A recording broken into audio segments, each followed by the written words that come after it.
Good morning. कैसे हैं आप लोग? बढ़िया हैं। हमारी आपकी पहली मुलाकात है यह है। Very good. तो आज हमें अंतर्राष्ट्रीय संबंध उस पर चर्चा करनी है। पहले से आप पता ही होगा आप लोगों को कि क्या क्या काम करना है, कैसे करना है।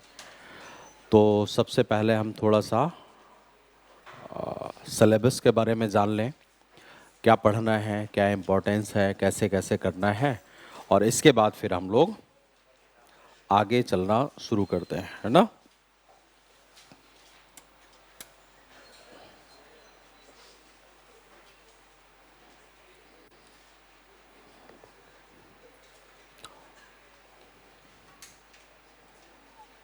इनको बुलाना थोड़ा सा पीछे से किसी को।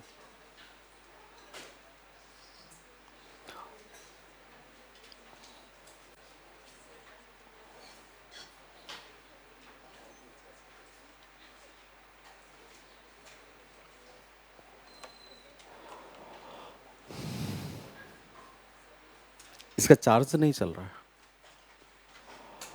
तो इंटरनेशनल रिलेशन में आपका जो सिलेबस है वो ये है।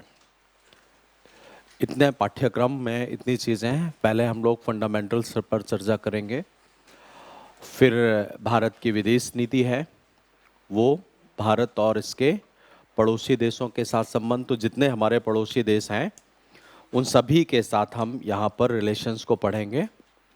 चीन यहाँ हम नहीं पढ़ेंगे, चीन को हम अलग से पढ़ेंगे। इसके बाद बायलैटरल, क्षेत्रीय और वैश्विक समूह हैं। ये होते हैं जितने भी दुनिया के देश हैं उन सब के साथ में हमारे द्विपक्षीय संबंध कैसे हैं, क्षेत्रीय संबंध कैसे हैं, वैश्विक स्थिति कैसी है वो। फिर जितने भी दुनिया के विकसित देश हैं वो भारत के हितों को कैसे प्रभावित कर रहे हैं उनके बारे में चर्चा करेंगे। विकसित देश, और यहीं पर हम दुनिया के विकासशील देश जो भारत के हितों को प्रभावित कर रहे हैं उनके बारे में चर्चा करेंगे। इसके बाद बहुत सारी संस्थाएं हैं, ग्लोबल ऑर्गेनाइजेशन है, यूएनओ है, डब्ल्यूटीओ है, डब्ल्यूएचओ है, कुछ मेजर ऑर्गेनाइजेशन जो एक मल्टीपोलराइजेशन को या बहुपक्षीयता को बढ़ावा देते हैं उनके बारे में हम चर्चा करेंगे। ठीक। तो सिलेबस तो हमारा इतना ही है, लेकिन इसको ऐसे नहीं पढ़ा जाएगा, क्योंकि अगर हम ऐसे पढ़ेंगे तो आपको समझ में थोड़ा कम आएगा। तो इसे हम अपने तरीके से पढ़ेंगे, जैसे हम इसको डिज़ाइन करेंगे और उसी हिसाब से हम लोग इसको पढ़ेंगे। लेकिन पहले आप देख लीजिए कि क्वेश्चंस कैसे होते हैं। लगभग 50 से 60 नंबर के सवाल सेकेंड पेपर में इंटरनेशनल रिलेशन से रिलेटेड होते हैं। सवालों का नेचर अगर देखा जाए तो दो तरीके का होता है। एक तो करंट बेस्ड सवाल होते हैं। करंट बेस्ड जैसे कोई घटना हुई या कोई भी महत्वपूर्ण इवेंट हुआ, जैसे अभी रिसेंटली G20 सबमिट हुआ, तो G20 को रिलेट करके कैसे सवाल बन सकता है, एक तो वो बनेगा। और एक कंसेप्चुअल सवाल होगा जो एक भारत की कूटनीति कैसी है या भारत किस तरीके से दुनिया में अपने स्थान को बढ़ाता रहा है। तो सैद्धांतिक स्तर पर, वैचारिक स्तर पर एक सवाल बनेगा और एक करंट बेस्ड सवाल बनता है। तो पूरे के पूरे पाठ्यक्रम को हम 4 भागों में बांट लेते हैं कि 4 भाग, 3 भाग इनफैक्ट। एक तो सबसे पहले हमारे पड़ोसी देश हैं, उनके साथ रिलेशंस कैसे बनेगा। अब पड़ोसी देशों के साथ संबंधों का मतलब ये नहीं है कि सिर्फ भारत और पाकिस्तान, भारत और भूटान, भारत और America. Regional organisation and global impact, ये तीनों चीज़ें आ जाएंगी यहाँ पर। इंडियन फॉरेन पॉलिसी क्या है हमारे नेबर्स के साथ में, हमारे पड़ोसी देशों के साथ में। फिर सभी के सभी पड़ोसी देशों की भारत के प्रति क्या नीतियां हैं, या भारत और क्षेत्रीय संगठन किस तरीके से विश्व को प्रभावित कर रहा है। ये सारी की सारी सोच हमें डेवलप करनी होगी। इसके बाद जितने हमारे नॉन नेबर्स हैं, जो पड़ोसी देशों के अलावा पूरी दुनिया है, उस वहाँ से कैसे सवाल आएंगे। तो सवाल का डायमेंशन हमेशा चेंज होता रहता है। मतलब आप ऐसा नहीं कह सकते हैं कि ये सेगमेंट हम तैयार कर लेंगे तो अच्छा हो जाएगा, ये कर लेंगे तो अच्छा हो जाएगा, ऐसा नहीं है। सब कुछ तैयार करना होगा। जितना भी पाठ्यक्रम है वो सारा को सारा हमें तैयार करना होगा। अब सब कुछ तैयार करना ये साधारण बात नहीं है, थोड़ा टफ है। तो ज़्यादा अच्छा होता है कि हम सोच बना लें अपनी। हमारी अगर थिंक प्रोसेस और थॉट अच्छा हो जाए तो इंटरनेशनल रिलेशन बहुत आसान होता है और बहुत अच्छे नंबर देता है। बस इसको याद व्याद नहीं करना है, इसे सीखना है।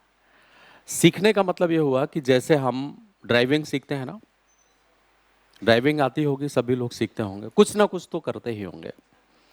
तो वो प्रैक्टिस पर बेस्ड होता है। ड्राइविंग के बारे में हम ये जान लें कि इस गाड़ी में ये इंस्ट्रूमेंट्स हैं, ये रिटार्डेशन है, ये एक्सेलरेशन है, ये स्टीयरिंग है, तो क्या हम चला लेंगे उसको? जानने मात्र से तो हम नहीं चला पाएंगे। जान करके हमें ये पता चलेगा कि हाँ ये चीज़ें हैं, इनका उपयोग ऐसे है। लेकिन अगर अचानक सब कुछ बता करके आपको ये बता दिया जाए कि चलो अब, तो आप कहेंगे नहीं, ऐसा संभव नहीं है। उसके लिए हमें क्या करना पड़ेगा? प्रैक्टिस करनी पड़ेगी। सीधे वैसा ही इंटरनेशनल रिलेशन है। जैसे आप लोग भी अपने रिलेशन बनाते हैं कुछ या नहीं? Very good.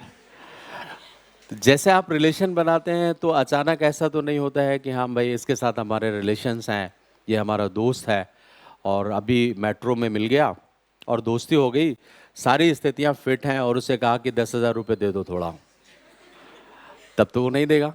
देगा? लेकिन उसके साथ फिर आप प्रैक्टिस करेंगे। प्रैक्टिस मतलब आना जाना, मित्रता, खाना पीना, ऐसे आप करते रहे, 2 4 6 महीने का दोस्ती हो गया। इसके बाद अगर आप कहेंगे कि भाई मुझे ज़रूरत है थोड़ा सा, मेरे घर से पैसे नहीं आए हैं, तो अगर तुम मेरी मदद कर दो, तो संभव है कि वो दे दे। तो रिलेशन कभी स्विच ऑन या स्विच ऑफ नहीं होता है। रिलेशन मूव करता है। ऐसा होता है या नहीं? रिलेशन हमेशा व्यवहारिक होता है और जैसे जैसे हमारा व्यवहार होगा वो अच्छे संबंध हमारे बनते चले जाएंगे। मित्रता, कुछ लोगों को देखा होगा आपने, उसका दायरा बहुत बड़ा होता है और कुछ लोगों का दायरा, ऐसे ही डिफरेंट डिफरेंट टाइप के मित्र होते हैं। हर एक मित्र हर समय में काम नहीं आता है। अब कोई पढ़ने वाला है तो अगर उससे आप बात करेंगे कि पढ़ाई करनी है तो आओ थोड़ा सा मदद करो मेरी, तो वो आ जाएगा। लेकिन आप कहोगे लड़ाई करनी है तो नहीं नहीं, यहाँ हमारा काम नहीं। तो हर सेगमेंट में हमारे अलग अलग रिलेशंस होते हैं। तो कुल मिलाकर के अंतर्राष्ट्रीय संबंध है मनुष्यों का एक व्यापक रूप है।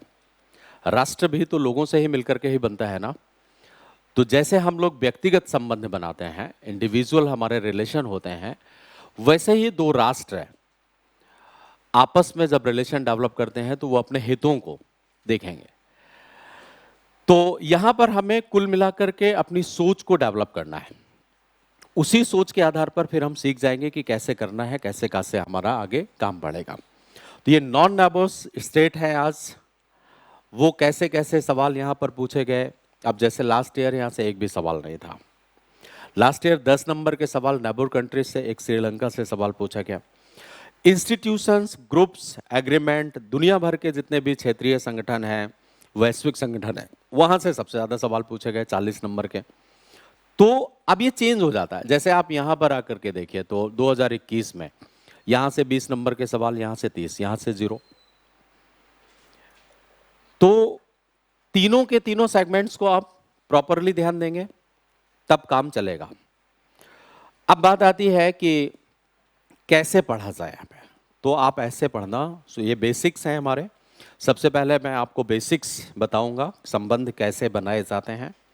सारे संबंधों में आप प्रयोग कर सकते हैं। इंडिविजुअल रिलेशंस बनाने में भी ये सिद्धांत आपको काम में आएंगे। और जैसे आप अपना सोशल ग्रुपिंग्स करते हैं, कैसे आप अपने इंटरेस्ट को पहचाने, क्या क्या करें, वो सब। तो base means what is international relation, यहाँ से हम लोग इसको शुरू करेंगे। और ये सारे बेसिक चीज़ें मैं आपको पहले बताऊंगा। इसके बाद फिर हम बेसिक्स ये पढ़ने के बाद और फिर इंडियन फॉरेन पॉलिसी में आएंगे। हम इंडियन फॉरेन पॉलिसी से ही सारी चीज़ें निकल करके आएंगी। इंडियन फॉरेन पॉलिसी को इंट्रोडक्शंस, हमारा इंडियन फॉरेन पॉलिसी का फोकस कहाँ कहाँ है आज के परिप्रेक्ष्य में, थोड़ा सा हिस्टोरिकल बैकग्राउंड लेते हुए, तो कहाँ कहाँ हमें फोकस करना है वो उनको चर्चा करेंगे। फिर हमारी विदेश नीति कितनी सफल है, क्या काम कर रही है, कहाँ तक हमें सफलता प्राप्त हुई, वो चैलेंजेस क्या हैं और सुझाव क्या हैं। तो अब ये सारी चीजें ही आपका पूरा पाठ्यक्रम है एक तरीके से।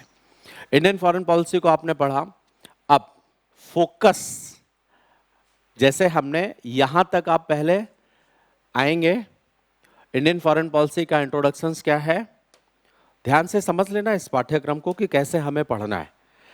सबसे पहले हमने इंट्रोडक्शंस देख लिया, हमने इसके फोकस, अब यहीं आपका पूरा का पूरा सिलेबस खत्म हो जाएगा, पूरा सिलेबस हमारा, क्योंकि सफलताएं चुनौतियां ये सब लास्ट के दिन का बात है।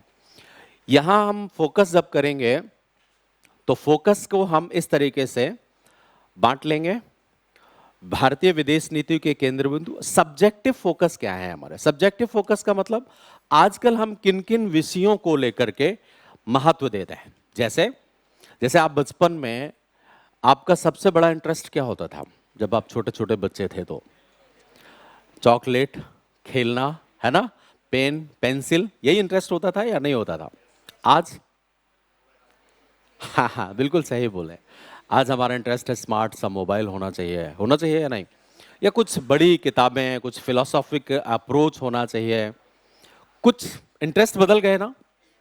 जैसे जैसे जैसे व्यक्ति बड़ा होता चला जाता है उसका इंटरेस्ट बड़े होते चले जाते हैं। फिर आप जब मेरी उम्र में पहुंच जाएंगे तो आयुर्वेदा, ये दवाइयाँ, वो क्यों, फिर वहाँ इंटरेस्ट व्यक्ति का बदल जाएगा।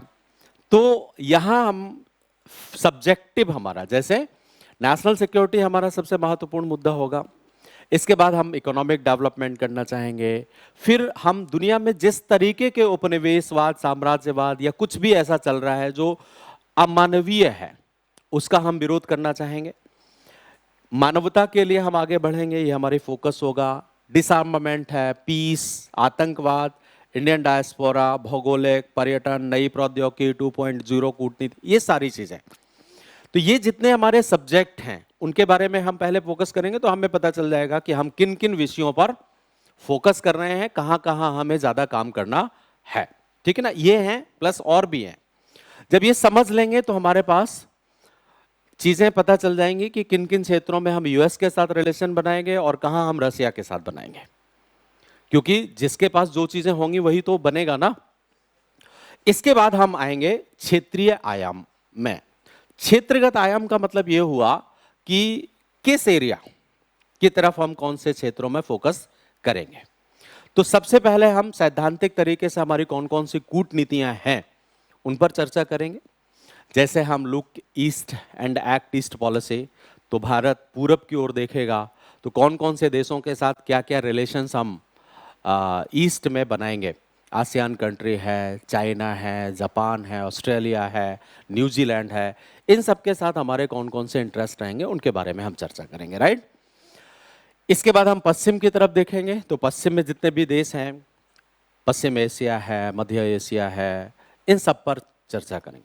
फ्री स्पेस पॉलिसी में हम पूरी दुनिया, मुक्त आकाश, कोई डायमेंशन नहीं है और हम कहीं भी किसी भी देश के साथ काम करेंगे वो देखेंगे। फिर हम नेबर फर्स्ट पॉलिसी है, इंडो पैसिफिक सहयोग, पैसिफिक और इंडिया, इंडो पैसिफिक ओशन में क्या क्या कोऑपरेशन रहेगा, क्या क्या हमें चाहिए वो देखेंगे। विश्व व्यवस्था में प्रभावी भूमिका हम निभाना चाहते हैं, जैसे कि अभी आपने G20 में देखा तो भारत ने अपनी बातों को कैसे रखा। तो क्या रणनीति हमारी, अफ्रो एशिया कोऑपरेशन, जैसे कि G20 में अभी हमने अफ्रीकन यूनियन को, तो हमारा हमेशा से सहयोग रहा है। तो यहाँ पर चीन को संतुलित करना हमारी कूटनीति का एक अंग है। और इसके बाद अमेरिकी नीतियों को अपने हितों के अनुकूल बनाना, ये भी हमारी एक, यूएस के साथ हम अलग बनाएंगे, इस समय हमने उसको काफ़ी कुछ संतुलित करने का प्रयास किया है।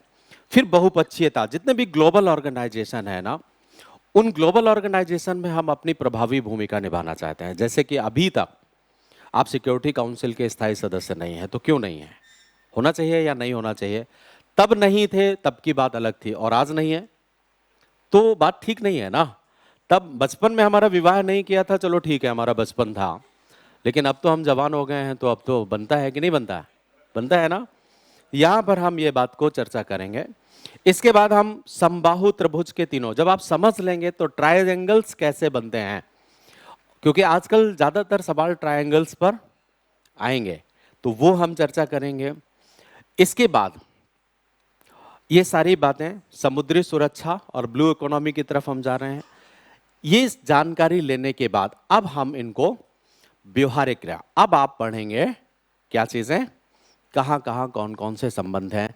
जैसे साउथर्न एशिया, तो यहाँ पड़ोसी देश आपके आ गए, और इसके बाद Indo China relation, south east ASEAN, फिर ये बिल्कुल आसान हो गया, सभी के साथ बायलैटरल रिलेशंस आपको करते चले जाना है। और ये जब सब हम कर लेंगे तो फिर आपको पता चलेगा कि हमारी सफलताएं क्या हैं, चैलेंजेस क्या हैं, और हम इन्हें और कैसे मजबूत कर सकते हैं। ये हमारा पाठ्यक्रम रहेगा। समझ गए बच्चों? बहुत अच्छे। अब इसमें कैसे कैसे सवाल पूछे जाएंगे वो बहुत आसान हो जाएगा। जैसे मान लीजिए कि G20 से सवाल पूछ दिया है, तो G20 में भारत की क्या सफलताएं हैं, या G20 के माध्यम से भारत ने दुनिया में एक संतुलक की भूमिका निभाई है, समीक्षा कैसे, किस तरीके से भारत एक बैलेंस ऑर्गेनाइजर बन रहा है विश्व को संतुलित करने में। या फिर इस समय ये पहली बार हुआ कि G20 में ग्लोबल साउथ हावी रहा, अदरवाइज हमेशा कौन हावी रहता है? Global north. मतलब अमीर देश हावी रहते हैं, और अमीर देशों के आधार पर इस बार ऐसा नहीं रहा है, तीसरी दुनिया के देश वहां पर हावी रहे, और जिनका नेतृत्वकारी भूमिका भारत ने निभाई। तो क्या दुनिया में विश्व व्यवस्था परिवर्तित हो रही है? अब यहां हमको सोचना है। तो कुल मिलाकर के एक सब्जेक्ट है ये, और एक टॉपिक है, यूनिलिंक्ड एंड यूनि टॉपिक। कहीं भी ब्रेक किया वहीं खत्म। तो बहुत अच्छे नंबर देता है और बहुत खराब नंबर देता है। आगे ना बात समझ में? अगर आपके पास समझ नहीं है तो number, international relation is not merely current affair, ये सिर्फ करंट अफेयर नहीं है। करंट अफेयर का इसमें उपयोगिता बहुत है, लेकिन जब तक आपके पास उस करंट अफेयर को पिरोने का ताकत नहीं है, मतलब जैसे हम लोग माला ले लेते हैं ना, मोतियों से मिलकर के माला बना, और मोतियां आपने ऐसा ही बिखेर दिया, तो उनका कोई यूज है क्या? नहीं, वो तो फैल जाएंगे, कोई खो गई, कोई इधर हो गया, कोई उधर हो गया, ऐसा हो जाएगा या नहीं हो जाएगा? तो हमें क्या करना पड़ेगा? एक थ्रेड लेना पड़ेगा, एक धागे में लेकर के जब हम उनको पिरो देंगे तो रिलेशंस हमारे, तो संबंध ऐसा ही होता है बिना धागे के, और वही धागा है विचार। तो मैं आपको सिर्फ क्या सिखाऊंगा? विचार, ठीक है ना? बाकी आप सब सीख जाएंगे, कितना करंट अफेयर्स में क्या क्या चीजें आती हैं, उनको कैसे पिरोएं, माला में कौन सा मोती कहां ज्यादा सुंदर लगेगा, ये मायने रखता है ना। बस इतना ही हमको करना है। तो जब हम ये सीख जाएंगे तो सब कुछ। तो चलिए शुरू किया जाए। तैयार हैं आप लोग? Very good. तो सबसे पहला प्रश्न हमारा ये आता है कि व्हाट इज इंटरनेशनल रिलेशन? अंतरराष्ट्रीय संबंध क्या है?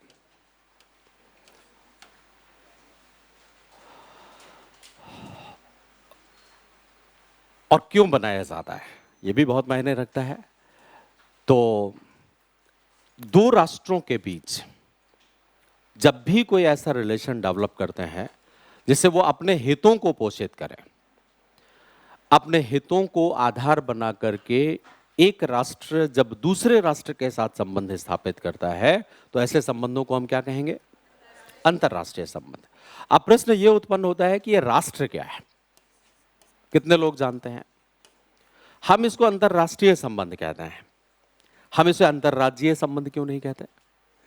अंतर प्रांतीय संबंध क्यों नहीं कहते? ये भी तो कह सकते थे ना। तो अभी तक आपने पढ़ा होगा कि एक प्रोविंस होता है, स्टेट होता है, एक नेशन होता है, और एक देश होता है। इन सब में डिफरेंस जानते हैं क्या? एक प्रांत हो गया, प्रांत के बाद एक राज्य हुआ, राज्य के बाद एक राष्ट्र, और राष्ट्र के बाद देश। तो भारत क्या है? भारत राज्य है, भारत राज्य भी है, भारत राष्ट्र भी है, और भारत एक देश है। तो कैसे, क्या डिफरेंसेस होते हैं इनमें? Very good. देखो, प्रांत में केवल 3 एलिमेंट होते हैं, जनसंख्या, भूभाग और सरकार। इन तीनों चीजों से मिलकर के बना तो वो कौन बनेगा? जनसंख्या प्लस ज्योग्राफिक टेरिटोरी, भूभाग प्लस सरकार।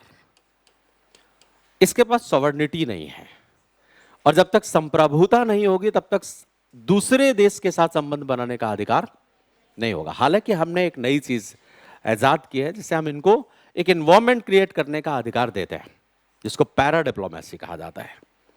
वैसे हमारे प्रांतों को किसी भी अन्य देश के साथ संबंध स्थापित करने का अधिकार नहीं है।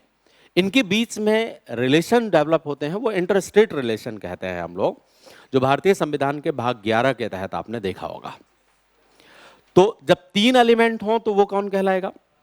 प्रांत कहलाएगा।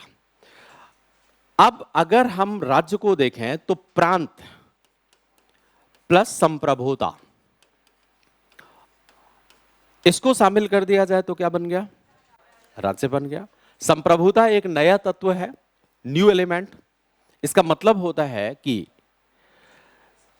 एक देश की वो सर्वोच्च शक्ति जिसके आदेशों का पालन करने के लिए प्रत्येक बाध्य होता है, किंतु वह किसी के आदेशों का पालन नहीं करता, उसे हम क्या कहेंगे? संप्रभुता। भारत में कौन है संप्रभु? जनता। भारत में संप्रभु है जनता। जनता के आदेशों का पालन करने के लिए प्रत्येक बाध्य है, चाहे वो सरकार हो, चाहे वो संविधान हो। संविधान सर्वोच्च है, लेकिन संप्रभु कौन है? जनता। हम चाहे किसी को बदल सकते हैं, कुछ भी, हमसे ऊपर कोई नहीं है। लेकिन ध्यान रहे, नॉट इंडिविजुअल। सामूहिक तौर पर आप जाएं प्रधानमंत्री से कहें अरे मैं संप्रभु हूं, जैसा मैं कहूं वैसा करो, तो ऐसा नहीं होगा। लेकिन जब आप सब मिल करके मांग करेंगे तो प्रधानमंत्री को करना ही पड़ेगा, या किसी भी सिस्टम को। तो लोकतंत्र में सामान्यतः जन संप्रभु होता है, और जनता के आदेशों का पालन करने के लिए प्रत्येक बाध्य होता है। आखिर 5 साल में चुनाव होता है ना, तो वो चुनाव में कौन आदेश देता है? आप ही तो आदेश देते हैं, और सरकारें बदल जाती हैं। आप चाहें तो सरकार को दोबारा बना लें, आप चाहें तो निकाल लें, तो संप्रभु कौन हो गया? तो संप्रभुता जब शामिल हो जाए तो क्या बन जाएगा? राज्य बन गए। इसका मतलब है कि भारत एक राज्य है, तो दूसरे राज्य के साथ, संप्रभु संपन्न राज्य के साथ हम संबंध डेवलप कर सकते हैं। तो क्यों हम इसे अंतरराज्यीय संबंध क्यों नहीं कहते हैं? ऐसा भी तो हो सकता है ना। इसका कारण यह होता है क्योंकि हमारी कुछ कंडीशंस हैं जिनको हमें ध्यान रखना है। उन शर्तों के आधार पर ही हम संबंधों का निर्माण करते हैं, और वो कंडीशंस लगाता है राष्ट्र। यह है राष्ट्र, नेशन। तो जब राज्य के साथ, राज्य के 4 एलिमेंट हो गए ना, 3 एलिमेंट यहां से हमने लिए, तो 3 + 1, यहां पर 4 प्लस एकता प्लस बंधुत्व, ब्रदरहुडनेस। हम किसी भी देश के साथ ऐसा कोई संबंध नहीं बनाएंगे जो हमारी एकता और बंधुत्व को या भाईचारे को नुकसान पहुंचाए। तो हमारी पहली शर्त क्या होगी रिलेशन बनाने का? एकता और बंधुत्व है, ठीक है ना। हम किसी भी व्यक्ति के साथ, किसी भी राष्ट्र के साथ अपने देश में विभाजन पैदा करने के लिए रिलेशन नहीं बनाएंगे। हां, अगर वो हमारे एकता और बंधुत्व को सकारात्मक बनाता है, अच्छा करने का प्रयास करता है, तो फिर हम उसके साथ रिलेशन बनाएंगे। तो इसके राष्ट्र के कितनी चीजें हो गई? 6 एलिमेंट हो गए। मतलब हम अंतरराष्ट्रीय संबंध कह सकते हैं। राष्ट्र के साथ एक और बन जाता है देश। ये क्या है? तो जब राष्ट्र के साथ सांस्कृतिक समन्वयता शब्द शामिल हो जाए, सांस्कृतिक समन्वयता, कल्चरल कोऑर्डिनेशन, तो वही क्या बन जाएगा? देश। वैसे राष्ट्र और देश दोनों सांस्कृतिक अवधारणाएं हैं, इसमें संप्रभुता का बहुत ज्यादा इंपॉर्टेंस नहीं होता है। कई देशों से मिलकर के भी एक राष्ट्र बन सकता है। तो यहां पर सबसे महत्वपूर्ण तत्व क्या है? ये दोनों। और यहां सबसे महत्वपूर्ण तत्व क्या है? सांस्कृतिक समन्वयता। तो हम कहां जाना चाहते हैं? हमारा लक्ष्य है कि हम एक देश बनना चाहते हैं और हम एकता और बंधुत्व को, इन बातों को ध्यान में रख करके ही हम रिलेशंस को अपने डेवलप करेंगे। तो ऐसी स्थिति में दुनिया में राष्ट्र शब्द को ज्यादा तरजीह प्रदान की जाती है इंटरनेशनल रिलेशन में। तो इंटरनेशनल रिलेशन क्या हो गया? दो या दो से अधिक राष्ट्रों के द्वारा अपने हितों को आधार बना करके निर्मित किए गए संबंध है। हम कभी भी कोई रिलेशन बनाते हैं तो सबसे पहले किसको देखते हैं? अपना इंटरेस्ट देखेंगे ना। हम दूसरे का इंटरेस्ट भी देख सकते हैं, लेकिन दूसरे का इंटरेस्ट अगर हमारे इंटरेस्ट के साथ पोषित हो जाता है तब तो ठीक है। सिर्फ उसके साथ हम इंटरेस्ट देखें और अपना ना देखें, तो सामान्यतः ये संभव, ये सब प्रेमी जोड़े ही कर पाते हैं। मनुष्य सामान्यतः ऐसा नहीं कर पाता है। ऐसा है या नहीं? मैं तुम्हारे लिए जान दे दूंगा, ये कर दूंगा, वो कर दूंगा, दे के दिखाओ पहले। आप जब नहीं दे पाए तो फिर कहेंगे ना चलो ठीक है दूसरे को दे देंगे। तो प्रॉब्लम यह है, यहां पर आप किसी को कुछ नहीं देंगे क्योंकि यहां पर स्पिरिट आपका आपके पास ही रहेगा। अगर आपने इसको छोड़ दिया तो आपका अस्तित्व खत्म हो गया, है ना? जैसे आपके शरीर में सबसे महत्वपूर्ण अंग कौन सा होता है? हृदय। हृदय होता है ना। अगर वो खराब हो जाए, कुछ भी टूट जाए तो आपका अस्तित्व है। और वही लोग देते रहते हैं, देते रहते हैं ना। लेकिन यहां आपको बिल्कुल नहीं देना है। यहां पर आपको ये अपने पास रखना है, तभी आप एकता, बंधुत्व, सांस्कृतिक समन्वयता, राष्ट्रीय हितों को पोषित कर पाएंगे। और अगर वो देना आपने शुरू कर दिया तो आपका देश टूट जाएगा और आप विभाजित हो जाएंगे। तो राष्ट्र मतलब, एक डेफिनेशन लिख लो आप, अंतरराष्ट्रीय संबंध की। अंतरराष्ट्रीय संबंध का एक डेफिनेशन, जब दो या दो से अधिक संप्रभु संपन्न राष्ट्र, दो या दो से अधिक संप्रभु संपन्न राष्ट्र अपने अपने हितों की प्राप्ति के लिए, अपने अपने हितों की प्राप्ति के लिए आपस में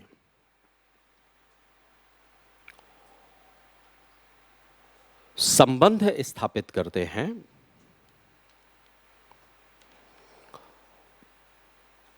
तो ऐसी स्थिति को अंतरराष्ट्रीय संबंध कहा जाता है। ठीक?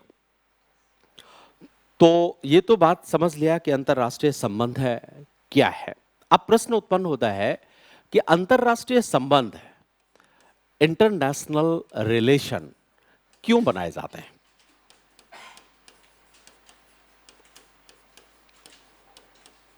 बनाए जाते हैं। क्या कोई राष्ट्र अकेले नहीं रह सकता है?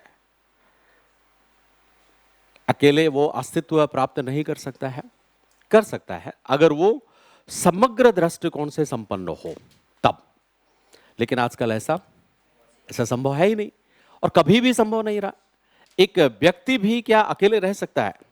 अपनी सारी आवश्यकताओं को वो स्वयं अकेले पूरा कर सकता है? नहीं कर सकता, क्योंकि मनुष्य एक सामाजिक प्राणी है और वो अपनी जरूरतों को समाज के दूसरे लोगों के साथ में प्राप्त करता है, इंटरेक्शन करता है, अगर वो सब चीजें ना हो तो वो तो जानवर बन जाएगा ना।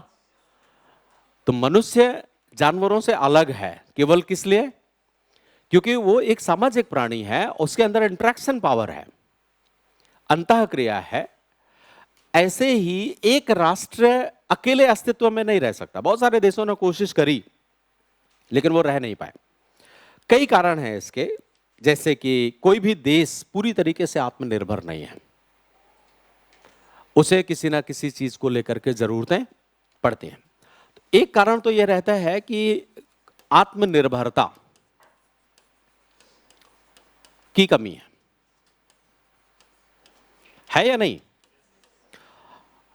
जैसे कोई भी एक उदाहरण लेकर के सोचे हम, आज के परिप्रेक्ष्य में अगर हमें अपनी अर्थव्यवस्था चलानी है तो एक देश अपनी अर्थव्यवस्था को चलाने के लिए 6 चीजों की जरूरत होती है।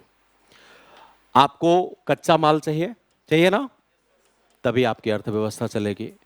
आपको पूंजी चाहिए, आपको श्रम चाहिए, आपको तकनीकी चाहिए, आपको संरचना चाहिए, इंफ्रास्ट्रक्चर, और आपको बाजार चाहिए, है ना? अगर इनमें से कोई भी एक चीज हो तो क्या आपकी अर्थव्यवस्था की मजबूती हो पाएगी? नहीं हो पाएगी। लेकिन सारी चीजें सबके पास हैं क्या? ये सारी चीजें आज के परिप्रेक्ष्य में सबके पास नहीं है। जैसे आप अगर इनमें उदाहरण के तौर पर मैं आपको इस दृष्टिकोण से बताऊं कि हम इंडिया और जापान रिलेशन क्यों बनाते हैं। यह हो गया भारत, आजकल तो भारत हो गया ना अब, हाँ। तो इसके बाद आप दूसरा जापान ले लीजिए, कंपेयर करके हम जापान के साथ अपना रिलेशन कैसे बनाते हैं, क्यों बनाते हैं। तो जापान को हमें हमारी जरूरत है और हमें जापान की जरूरत है। जापान को हमारी जरूरत है कच्चे माल के लिए, क्यों? वो चाहता है कच्चा माल मिल जाए। हमें जरूरत है पूंजी के लिए, उसके पास पूंजी है। जापान को जरूरत है श्रम के लिए, हमें जरूरत है तकनीकी के लिए। जापान को जरूरत है इंफ्रास्ट्रक्चर एस्टैब्लिशमेंट के लिए, जापान को जरूरत है बाजार के लिए। तो वो हमारे पास और हम उसके पास बनेंगे या नहीं? उसे हमारी जरूरत है और हमें उसकी जरूरत है, तो रिलेशन कैसे रहेंगे? अब आप देखो, जापान के साथ रिलेशन हमेशा अच्छे बने रहे। जहां जरूरतें खत्म हो जाती हैं वहां संबंध खराब हो जाते हैं। जरूरतों के आधार पर संबंध बनाने की रणनीति को कहा जाता है क्विड प्रो को। क्विड प्रो को। लेकिन सिर्फ जरूरतों के आधार पर संबंध बनाना भी अच्छा नहीं हो जाता है, क्योंकि फिर राष्ट्र स्वार्थी कहलाने लगता है और उसकी तुलना अमेरिका से लोग करने लगते हैं। अमेरिका ऐसा ही है। अमेरिका की अभी तक नीति ये रही है कि वो क्विड प्रो को पर बेस्ड रहा है। यदि आप हमारे हितों को पोषित करने में मदद कर सकते हैं तो हम आपके साथ हैं, अदरवाइज नहीं। तो सिर्फ जरूरतें नहीं, जरूरतों के साथ भी बहुत सारी चीजें शामिल हो जाती हैं, लेकिन सबसे महत्वपूर्ण क्या होता है? जरूरतें। तो अंतरराष्ट्रीय संबंध बनाने की एक स्थिति तो यह होती है कि कोई भी आत्मनिर्भर नहीं है। दूसरा, मनुष्य की प्रवृत्ति भी ऐसी होती है। मनुष्य की प्रवृत्ति होती है महत्वाकांक्षा। है आप लोगों के अंदर या नहीं? अरे वाह, महत्वाकांक्षा प्लस प्रभुत्व की लालसा, यह भी है, प्रभुत्व की लालसा। तो यह भी संबंध बनाने के लिए प्रेरित करेगा। मैं ये चाहता हूं कि पूरी दुनिया भारत हो और उसका प्रधानमंत्री मैं हूं, ठीक? हर व्यक्ति ये चाहता है। हर व्यक्ति के अंदर एक डिजायर है, भूख, जो कभी नहीं, वो प्रकृति ने ही बना दी है। जैसे आप अभी चाहेंगे कि हम आईएएस बन जाएं, जब आप आईएएस बन जाएंगे पावर आपको मिल जाएगा, फिर चाहेंगे थोड़ा और, थोड़ा और, काश प्रधानमंत्री होता। होता है अंदर बात। जब भी कोई अभी प्रभावी व्यक्ति को आप देखते होंगे, कभी भी कुछ भी, जैसे कुछ बच्चे क्रिकेट खेलते होंगे, तो अब क्रिकेट कोई खिलाड़ी खेल रहा है और अच्छा वो खेल रहा है, तो आप तुरंत उसे अपनी जगह फील करने लगते हैं, काश मैं होता वहां। ऐसा होता है या नहीं? ऐसे अंदर की फीलिंग आती है ना। कोई बहुत अच्छा कलाकार है, फिल्म में अच्छा काम कर रहा है और बहुत अच्छा कर रहा हो, आपकी पसंद का काम, तो आपको कैसा लगने लगता है? खुद को इमेजिन करना शुरू कर देते हैं ना। तो ऐसा मनुष्य की प्रवृत्ति होती है। हर व्यक्ति के अंदर प्रभुत्व की लालसा, वो कितना भी कहता रहे कि नहीं नहीं मैं तो संतोषम परम सुखम, ये सब मिथ्या बातें हैं। ऐसा होता होता नहीं है, होता है क्या? तो ना संतोषम, और ये सब लोगों को दबाने के लिए, उसका प्रभुत्व की लालसा को कम करने के लिए ऐसे सिद्धांतों को बनाया जाता है। और मैं तो बिल्कुल इसका पक्षकार होता ही नहीं हूं। मुझे ये सब लोग दबे कुचले मरगिल्ले टाइप के लोग लगते हैं, जो कहते हैं संतोषम परम सुखम, जो कहते हैं साईं इतना दीजिए जामे कुटुंब समाए।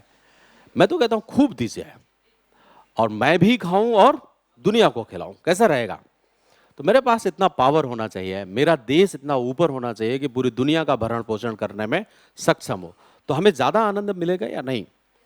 तो रियलिटी यही है कि हमारे अंदर एक महत्वाकांक्षा है और हम प्रभुत्व की लालसा रखते हैं, और ये कभी ना समाप्त होने वाली है। इसका मतलब है हमारे रिलेशन कभी नहीं समाप्त होंगे।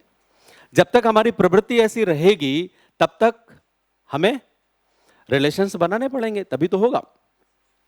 इसके बाद हर देश अपने सांस्कृतिक मूल्यों का संरक्षण और विस्तार चाहता है ना।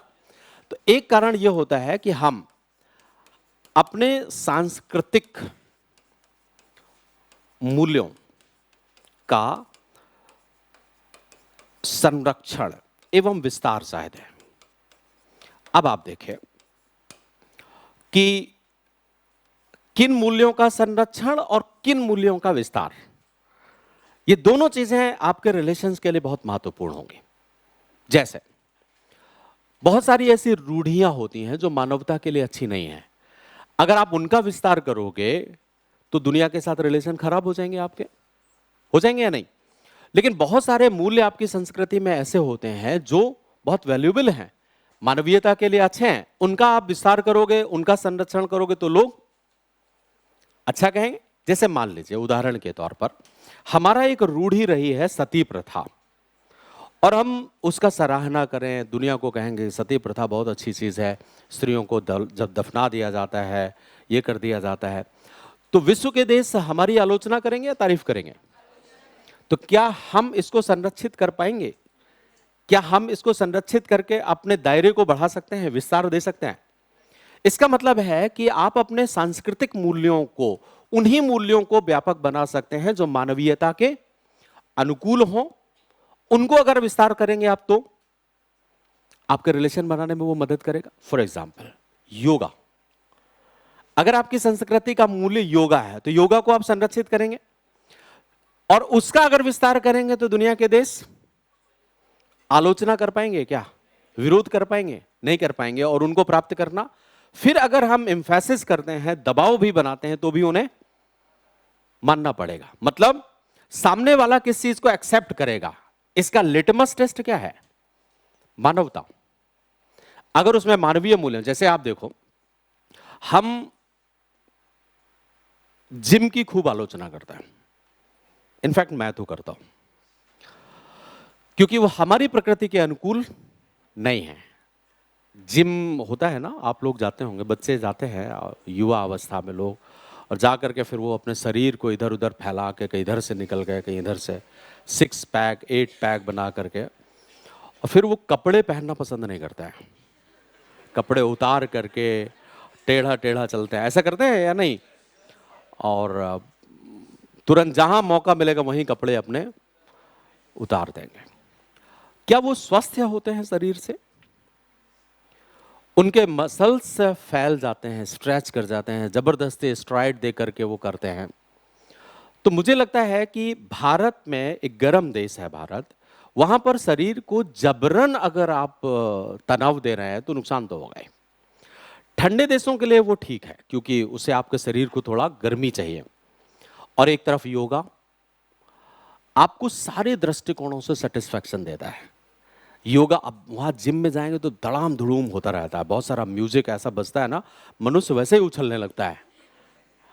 और आप अगर योगा सेंटर में जाएंगे तो वहाँ पर स्लाइटली म्यूजिक होगा अच्छा सा, जो आपके कानों को प्रिय लगेगा, और आप बहुत ही स्मार्ट स्लिम ट्रिम रहेंगे, अच्छे लगेंगे, चेहरे में रौनक रहेगी, इधर उधर से फैलेंगे नहीं, बुढ़ापे में भी बढ़िया नजर आएंगे आप। तो योगा दुनिया के लिए अच्छा है, सभी के लिए अच्छा है। वो सिर्फ आपको शारीरिक स्वास्थ्य नहीं देता है, बल्कि मानसिक स्वास्थ्य भी देता है। आपका मेंटल क्लियरेंस और विजन्स क्या होने चाहिए, दुनिया आध्यात्म की तरफ आपको प्रेरित करता है। तो अच्छा कौन सा है?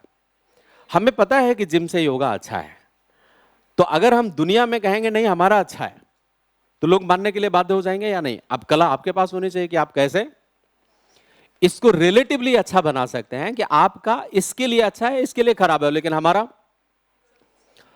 Allopathy for time being is good, but Ayurveda तो दीर्घकालिक अच्छा है या नहीं है? लंबे समय तक आप खाते रहे, नुकसान कुछ भी नहीं है, साइड इफेक्ट कुछ भी नहीं है, तो लोग मानेंगे या नहीं? इसी बात को तो हमें फैलाना है। तो हमारा एक सब्जेक्ट है पोस्ट मॉडर्न वैल्यूज, उस पे हम ये करेंगे। तो हर देश अपना चाहेगा सांस्कृतिक मूल्यों का संरक्षण करना।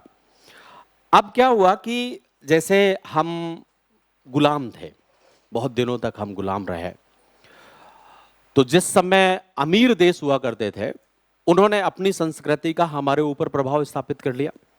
हर देश चाहता है अपने सांस्कृतिक मूल्यों का दूसरे के ऊपर आधिपत्य कायम करना, हेजमनी बनाना। तो जब अंग्रेजों का जमाना था या वेस्टर्न वर्ल्ड था, दुनिया का प्रभावी संस्कृति थी, तो उन्होंने हमारे ऊपर प्रभाव स्थापित किया और हमें हमारी संस्कृति से विरत कर दिया, दूर कर दिया, अपने सांस्कृतिक मूल्यों को थोप दिया। आज ऐसा दिखाई दे रहा है, हम सब कपड़े भी पहनते हैं तो किसके हैं? ये वेस्टर्न है या नहीं? पैंट पहन लिया ऐसा वाला, उसको फाड़ भी लेते हैं आजकल, उसमें टेक इट इजी लिख लिया, डिफरेंट डिफरेंट टाइप का हाफ पैंट पहन लिया, से घूम रहे हैं। हमारे देश में हमारी संस्कृति कैसी है? हम धोती कुर्ता पजामा साड़ी यही सब पहनते हैं ना, ये हमारी संस्कृति है। लेकिन उन्होंने बड़ी आसानी से हमारे कपड़े उतरवा दिए और अपने पहना दिया हमें।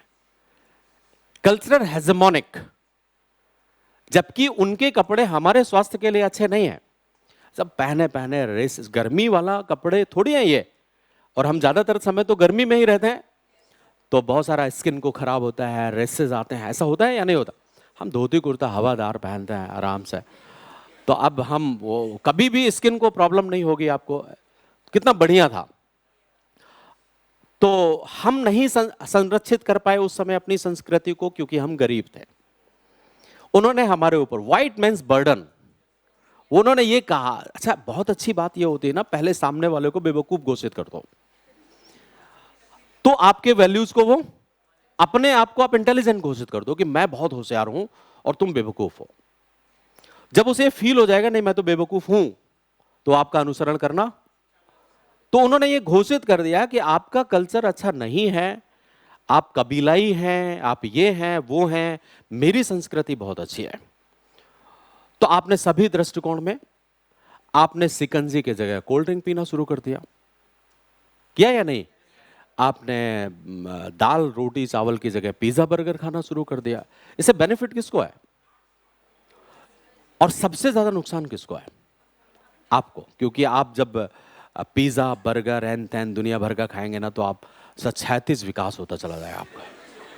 हाँ, और क्या, क्योंकि ये सब बहुत पॉइजनस चीजें हैं ना, सड़े गले चीजों। आपको दाल रोटी चावल सब्जी, इतना बढ़िया बढ़िया खाना हमारे देश में दिया है, ऐसा है, लेकिन उन सब ने छीन लिया और हमको क्या खिलाना शुरू कर दिया?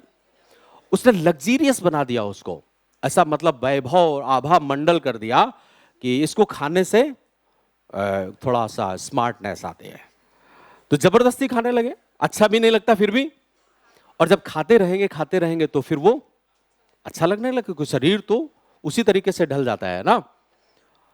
शिकंजी पीना हमने बंद कर दिया, लस्सी पीना हमने बंद कर दिया। हम क्या डिमांड करने लगे? कोल्ड ड्रिंक सॉफ्ट ड्रिंक ये हैन तैन दुनिया भर का। किसने किया? तो जब वो अमीर था तो उसने हमारे ऊपर अपना खान पान बोझिल किया।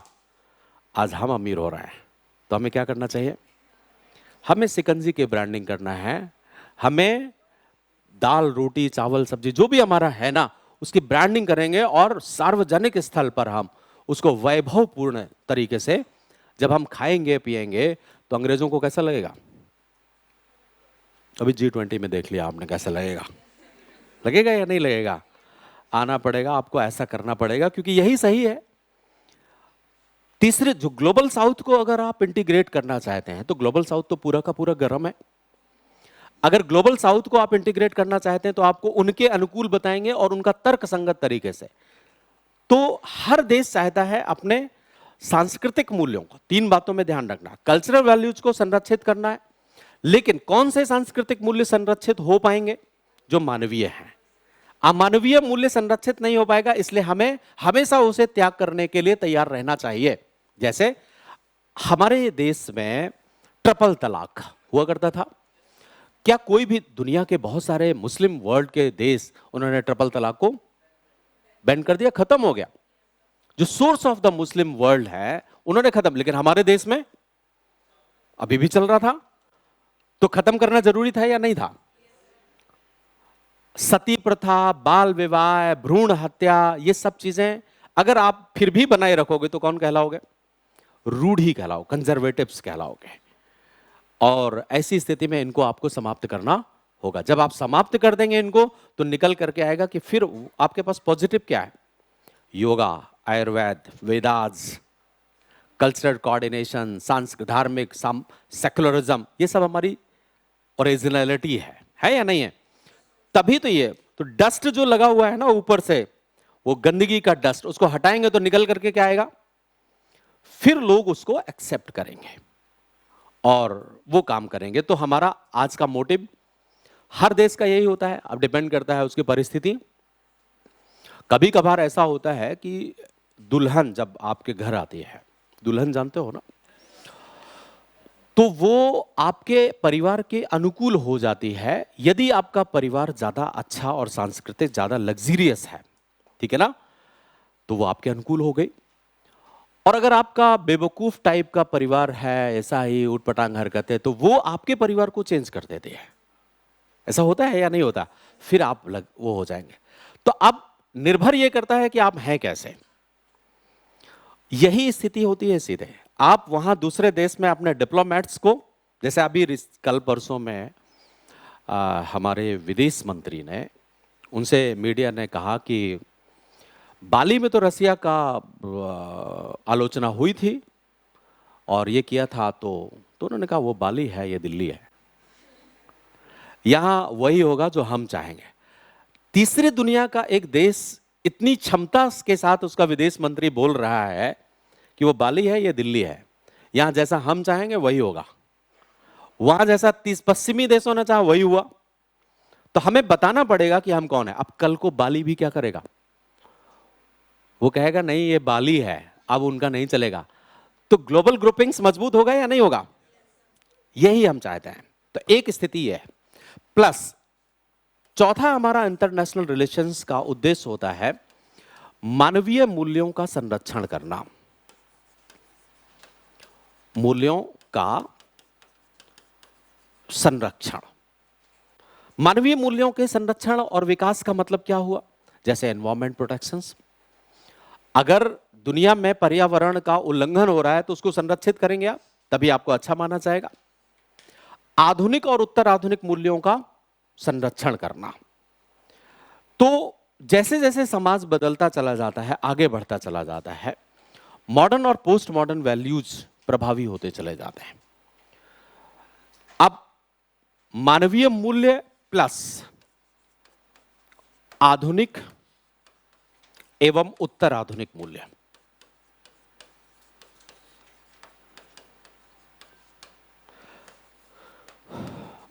मूल्यों का संरक्षण एवं विकास,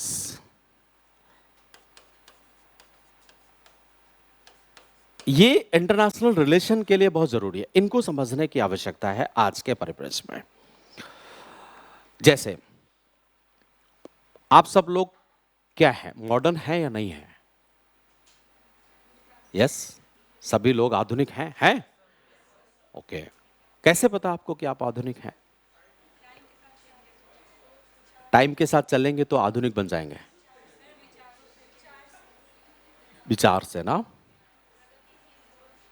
प्रगतिशील सोच है आपके, वेरी गुड। और क्या आशय होता है आधुनिक बनने का? है तर्कशील प्रवृत्ति। तर्कशील प्रवृत्ति है, वेरी गुड, बहुत बढ़िया। चलो आप सब अच्छा बोल रहे हैं, लेकिन मैं थोड़ा सा सिस्टमैटिक कर देता हूं, कैसे रहेगा? तो हमारा एक उद्देश्य है कि हम समाज को उस दिशा की तरफ ले जाना चाहते हैं। समाज का आशय पूरा मानवीय समाज है, तो मानवीय समाज को ले जाना है, तब इंटरनेशनल रिलेशंस की जरूरत पड़ेगी। तो 6 चीजें होती हैं जो आपके प्रवृत्ति को निर्धारित करते हैं। एक व्यक्ति को या एक राष्ट्र को सबसे ज्यादा जरूरी होती है उसका सोर्स ऑफ इनकम क्या है, राइट? तो हमें आय के स्रोत कैसे रखने चाहिए? समाज के अनुकूल रखने चाहिए। जैसे ट्रेडिशनल समाज है तो सामान्यतः एग्रेरियन, इसको हम ऐसे बांट लेंगे, कुछ एक टेबल टाइप का बना लेना आप लोग चाहो तो। 3 पार्ट यहां पर। ये होगा एक समाज पारंपरिक, ये एक समाज होगा आधुनिक मॉडर्न, और एक समाज होगा पोस्ट मॉडर्न उत्तर आधुनिक।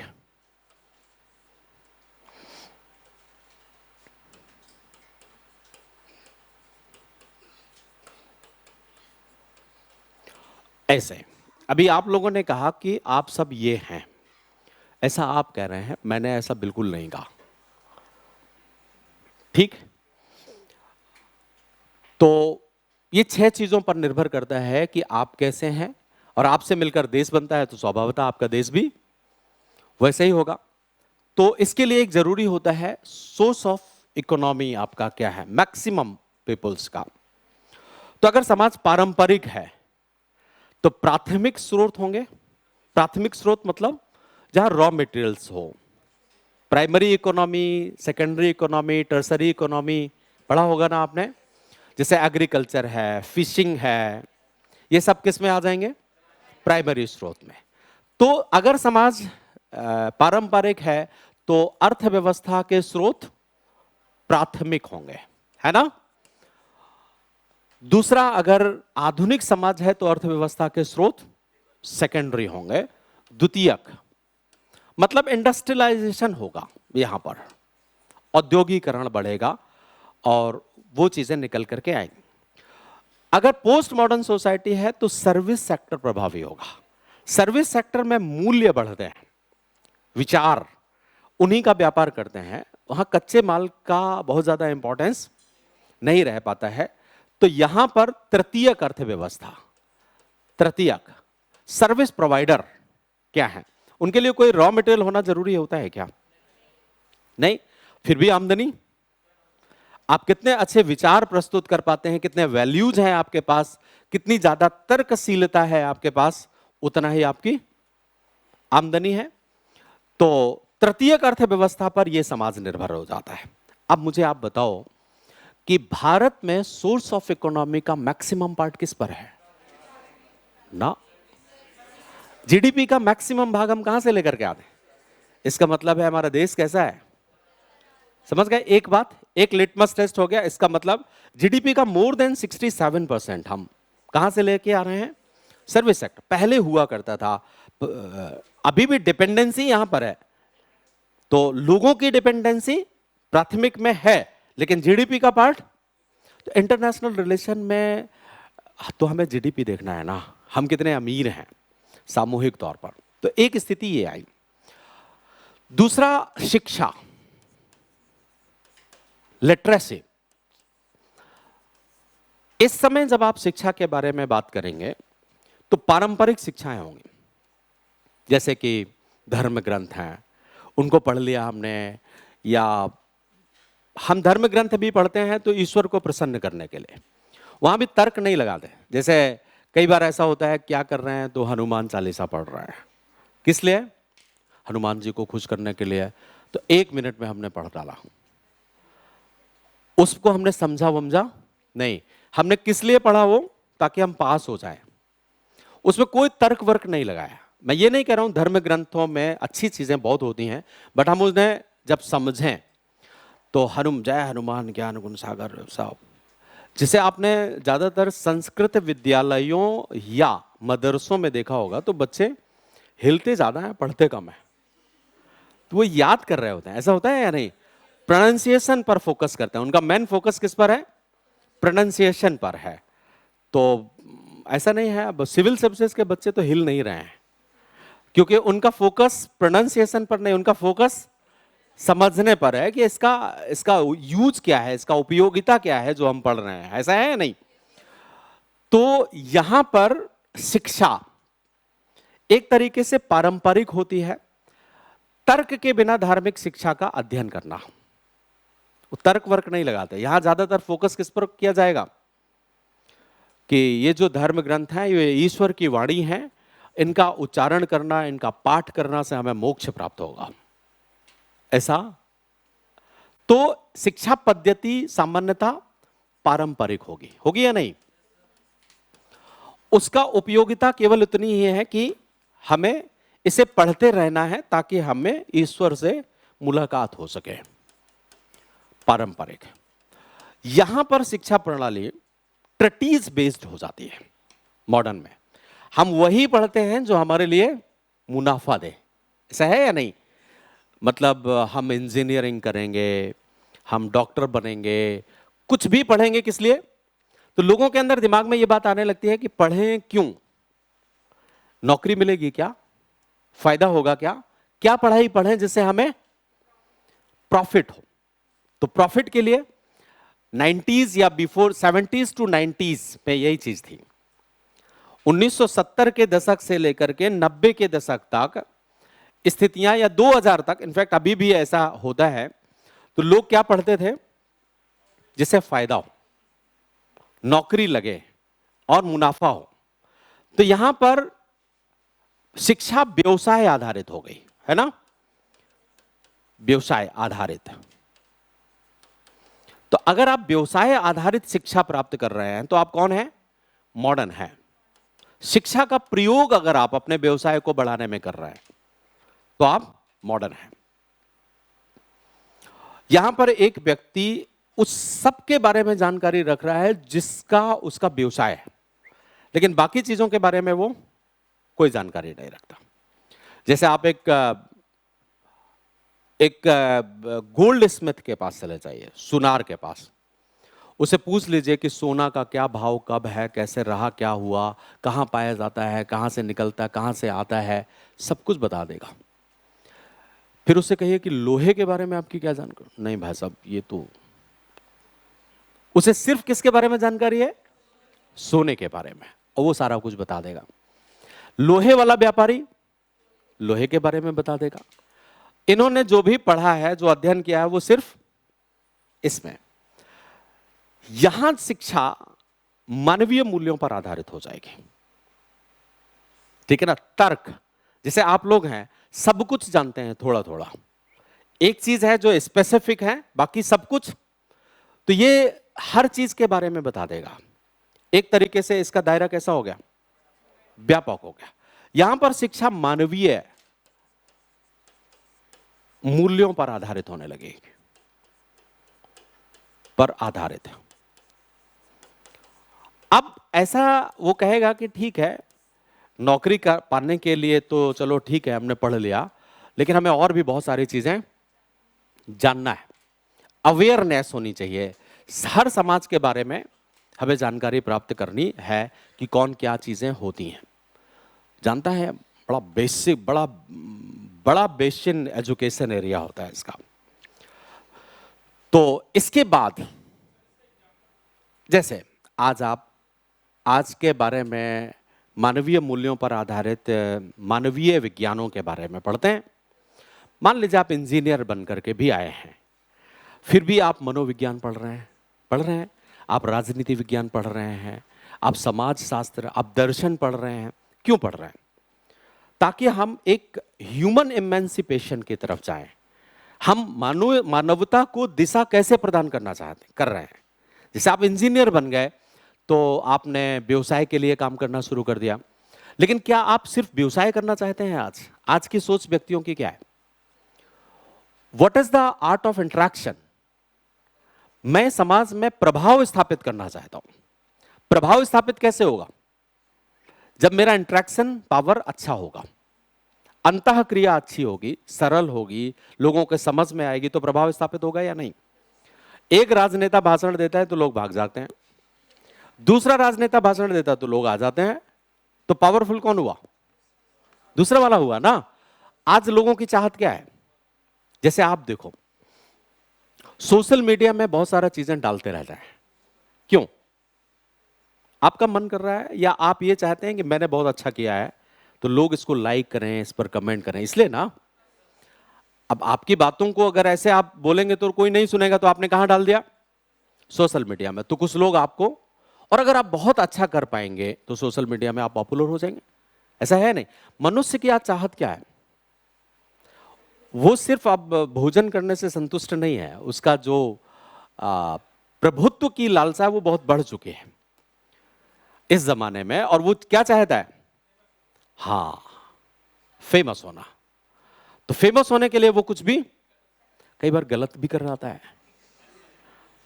आजकल तो ज्यादातर नाम नहीं तो बदनाम हुए, बदनाम होकर के भी लोग कुछ तो हो, मतलब सुसुप्त अवस्था में रहना नहीं चाहता वो। एक व्यक्ति का आजकल एक चरित्र हो गया है कि वो अलगावी नहीं रहना चाहता। वो कहता है लोग मुझे, सब कुछ लगा हुआ है सोशल मीडिया में,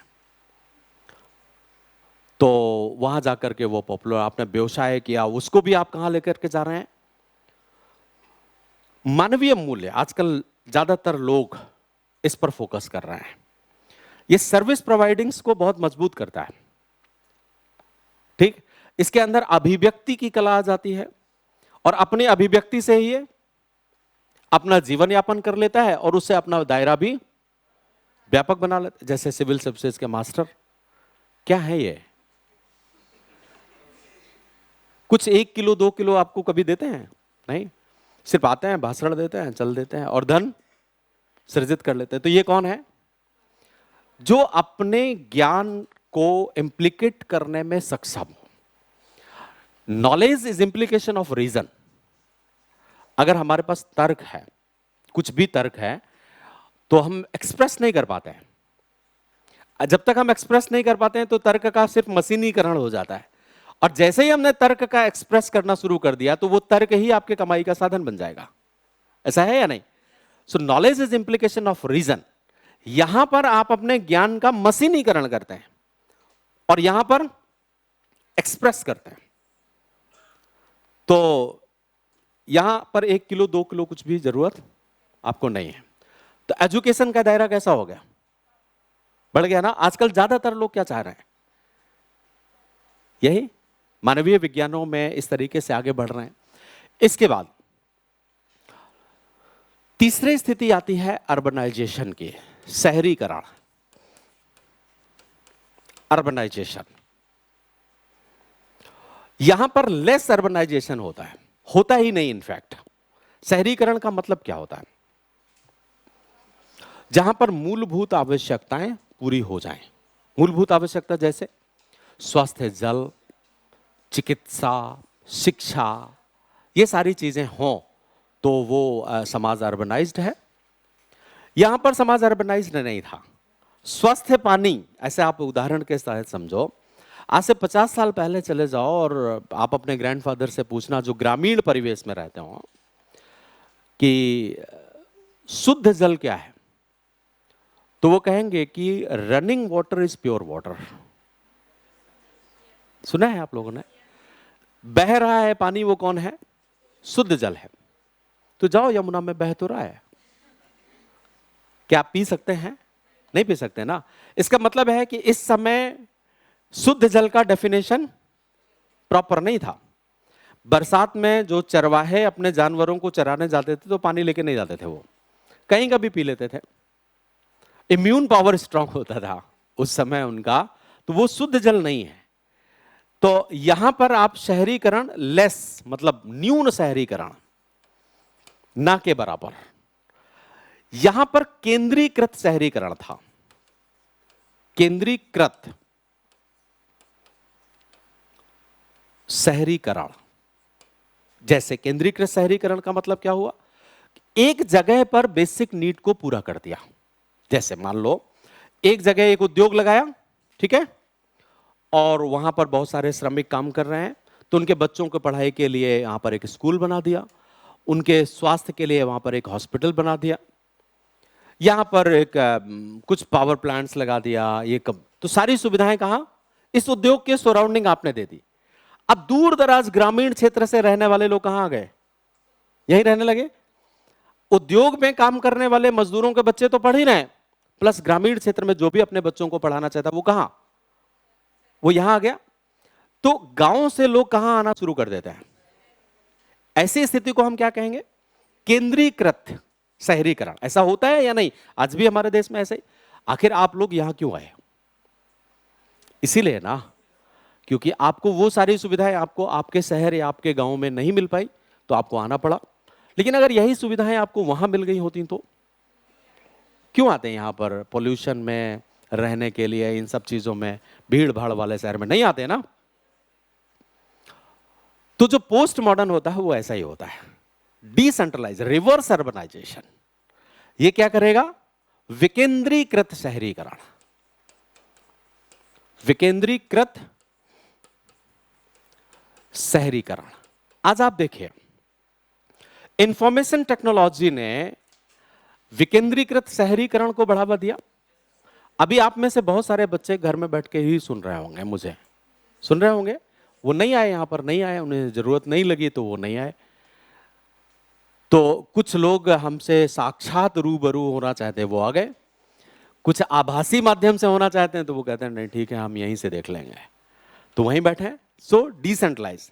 अब वो भीड़ भाड़ में आने का कोई मतलब नहीं है, वो वहीं रह रहे हैं। तो आज का जमाना कैसा हो रहा है, डिसेंट्रलाइजेशन, विकेंद्रीकृत शहरीकरण हो रहा है। और सुविधाएं अगर आपको आपके गांव में ही मिल जाती हैं तो कहां रहना पसंद करेंगे, गांव में, वहीं रहेंगे वहां पर। और आजकल कनेक्टिविटी कितनी स्ट्रांग हो गई है, 10 मिनट के अंदर कोई ना कोई शहर, रोड कनेक्टिविटी, इंफॉर्मेशन। आजकल गांव में भी वो सारी सुविधाएं प्राप्त हैं जो शहर में प्राप्त हैं। और बड़ा सा घर है, सारे सोशल रिलेशन वहां पर हैं, चाचा ताऊ दादा दादी सब वहीं रह रहे हैं। तो हम उनको छोड़ करके शहर में क्यों आए, यहां कोई नहीं है। ऐसा सही बात यह है या नहीं। तो भारत जैसे देश के लिए तो बहुत जरूरी है। आप अगर देखते होंगे यूरोप के फिल्मों में, यूरोप में तो कभी कभार देखते होंगे अकेला घर है, एक ही घर बना हुआ वहां पर और कोई नहीं रह रहा है, सारी सुविधाएं उसके पास हैं। तो वो जाकर के किसी शहर में क्यों रहेगा। धीरे धीरे हम भी किस दिशा में जाएंगे, अपने खेत में एक घर बना लेंगे, वहीं रहेंगे। इंफॉर्मेशन टेक्नोलॉजी है, आईटी है, स्वास्थ्य सुविधा सब कुछ है, रोड कनेक्टिविटी है, तो भीड़ में क्यों रहें, विकेंद्रीकृत हो जाएगा। ये पोस्ट वर्ड, जहां पर अर्बनाइजेशन डिसेंट्रलाइज हो गया है, वो कौन है, पोस्ट मॉडर्न, ठीक है ना।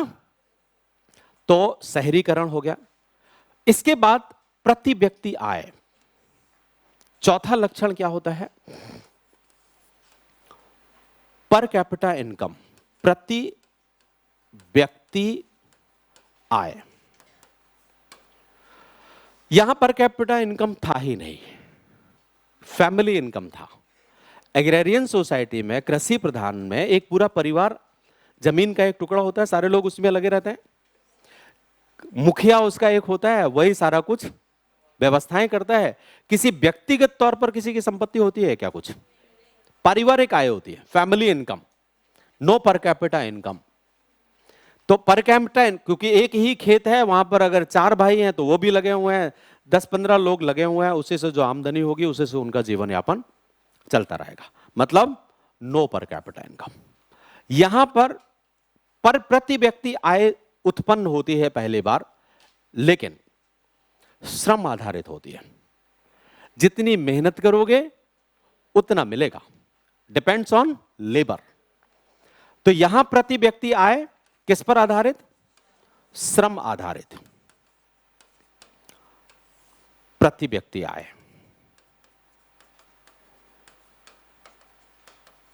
समझ गए? 8 घंटे मेहनत करेंगे इतना पैसे मिलेंगे, लेकिन पर कैपिटा इनकम है। एक लेबर काम करती है किसी कंपनी में, उद्योग में, तो पर कैपिटा इनकम है, उसकी अपनी आय है वो। तो बहुत सारे लोग यहां पर काम कर रहे थे लेकिन खर्चे पूरे नहीं हो पाए, तो उन्हीं में से एक आध भाई आकर के कहाँ काम करने लगा, किसी फैक्ट्री में मजदूरी करने लगा, काम करने लगा, तो अपना श्रम किया, उससे उसको आमदनी हुई, तो वो क्या कहलाई? पर कैपिटा इनकम। यहां पर कैपिटा इनकम क्रिएशन बेस्ड हो जाता है, सृजन। आपके पास स्किल कितना है, जितना स्किल है उतना ही इनकम, ठीक है? कम स्किल कम इनकम, ज्यादा स्किल लेबर पर निर्भर नहीं करता। तो यहां पर इनकम कैसी हो गई? सृजन आधारित, ठीक है ना? अब अगर सरकार कोई नीति बनाएगी तो क्रिएशन बेस्ड बनाएगी या लेबर बेस्ड बनाएगी? स्किल इंडिया प्रोग्राम 1970 में क्यों नहीं चला? सोचो कब चलेगा? डिमांड क्या है? जिसके पास जितना स्किल, और आजकल तो हर क्षेत्र में स्किल का प्रयोग कर सकते हैं आप, इतना सारा अपॉर्चुनिटी है, मतलब रोजगार के अफरात अवसर, बेरोजगार कोई रह ही नहीं सकता। बस उसकी सोच कैसी हो? प्राप्त करने की और अपने क्रिएशन को इंप्लीकेट करने का हो। अभी सोशल मीडिया में मैं देखता हूं कि बहुत सारे लोग ऐसा कैमरा लिए हुए घूमते रहते हैं, कुछ भी नहीं वैसा, मैं ये कर रहा हूं, मैं इधर जा रहा हूं, उधर जा रहा हूं, है ना, मैंने ये खाना, मैंने दाल चावल खाया, मैंने रोटी सब्जी खाया, बोलता रहता, वो पोस्ट कर देता है। बहुत सारे लोग बैठे हैं उसको खिसकाने वाले, है या नहीं है? और पता चला लाखों रुपए कमा रहे हैं वो। ऐसा है या नहीं है? कहां बेरोजगारी है? बेरोजगारी उनके अंदर है जिनकी सोच बेरोजगार है या नहीं है?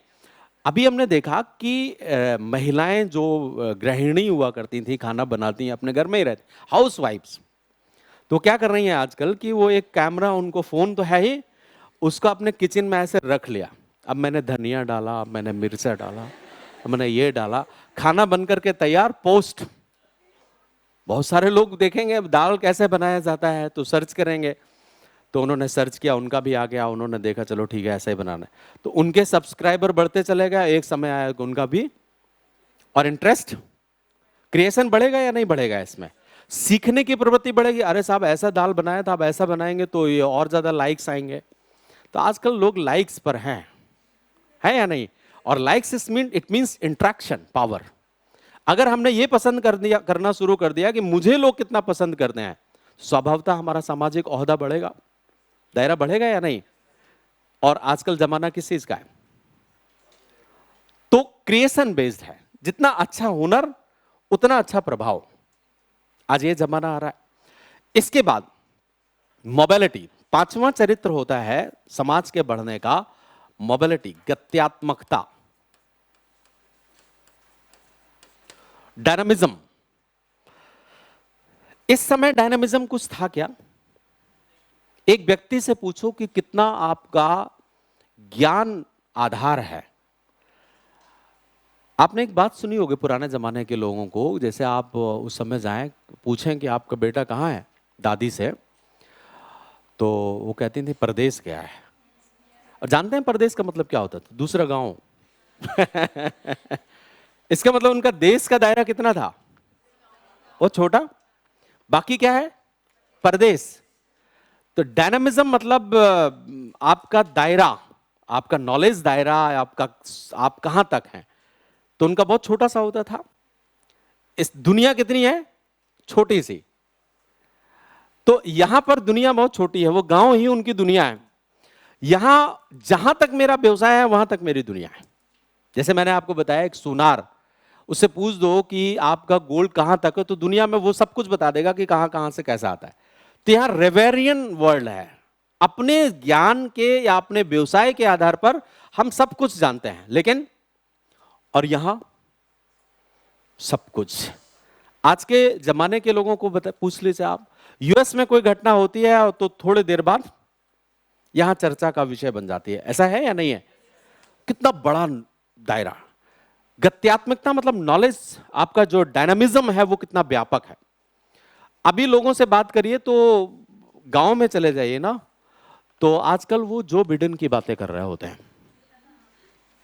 और ऐसा लग रहा होता है कि जो बिडेन सारी बातें इन्हीं से पूछ के करते हैं, है ना। वो आया था, सब G20 सबमिट हुआ, जितने थोड़ा थोड़ा सा लोग पढ़े लिखे होंगे G20 सबमिट में, वो सब ऐसी बातें कर रहे होंगे कि वो आया, फिर ऐसा दुनिया ऐसे चल रही है, ये चल रही है।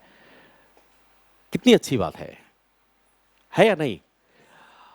और पहले ग्राम प्रधान तक ही सीमित थे, उसके अलावा दुनिया, मतलब प्रधानमंत्री, पूछ दो उनसे कि भाई साहब आपका प्रधानमंत्री कौन है, तो हो सकता है आपके गांव के प्रधान का नाम बता दें वो। डायनेमिज्म। तो ये बहुत छोटा, इसका रिवेरियन, अपने स्तर पर हम सारी चीजें जानते हैं, लेकिन दूसरे स्तर पर हम कुछ नहीं जानते। इसका दायरा अनलिमिटेड है, सब कुछ जानते हैं, ठीक है ना। अभी चंद्रमा में हमने एक वो भेजा, वो भी हमें पता है सारी चीजें। और ऐसा नहीं है कि सिर्फ पढ़े लिखे लोग ही जानते हैं, इंटरेस्ट रखने वाले सभी लोग जानते हैं। एक तो जान का संसाधन बड़े हो गए, सोशल मीडिया के माध्यम से सब कुछ। पहले तो DD1 ही हुआ करता था ना, वो भी बहुत, ऑल इंडिया रेडियो था, उसको सुनने का एक समय था।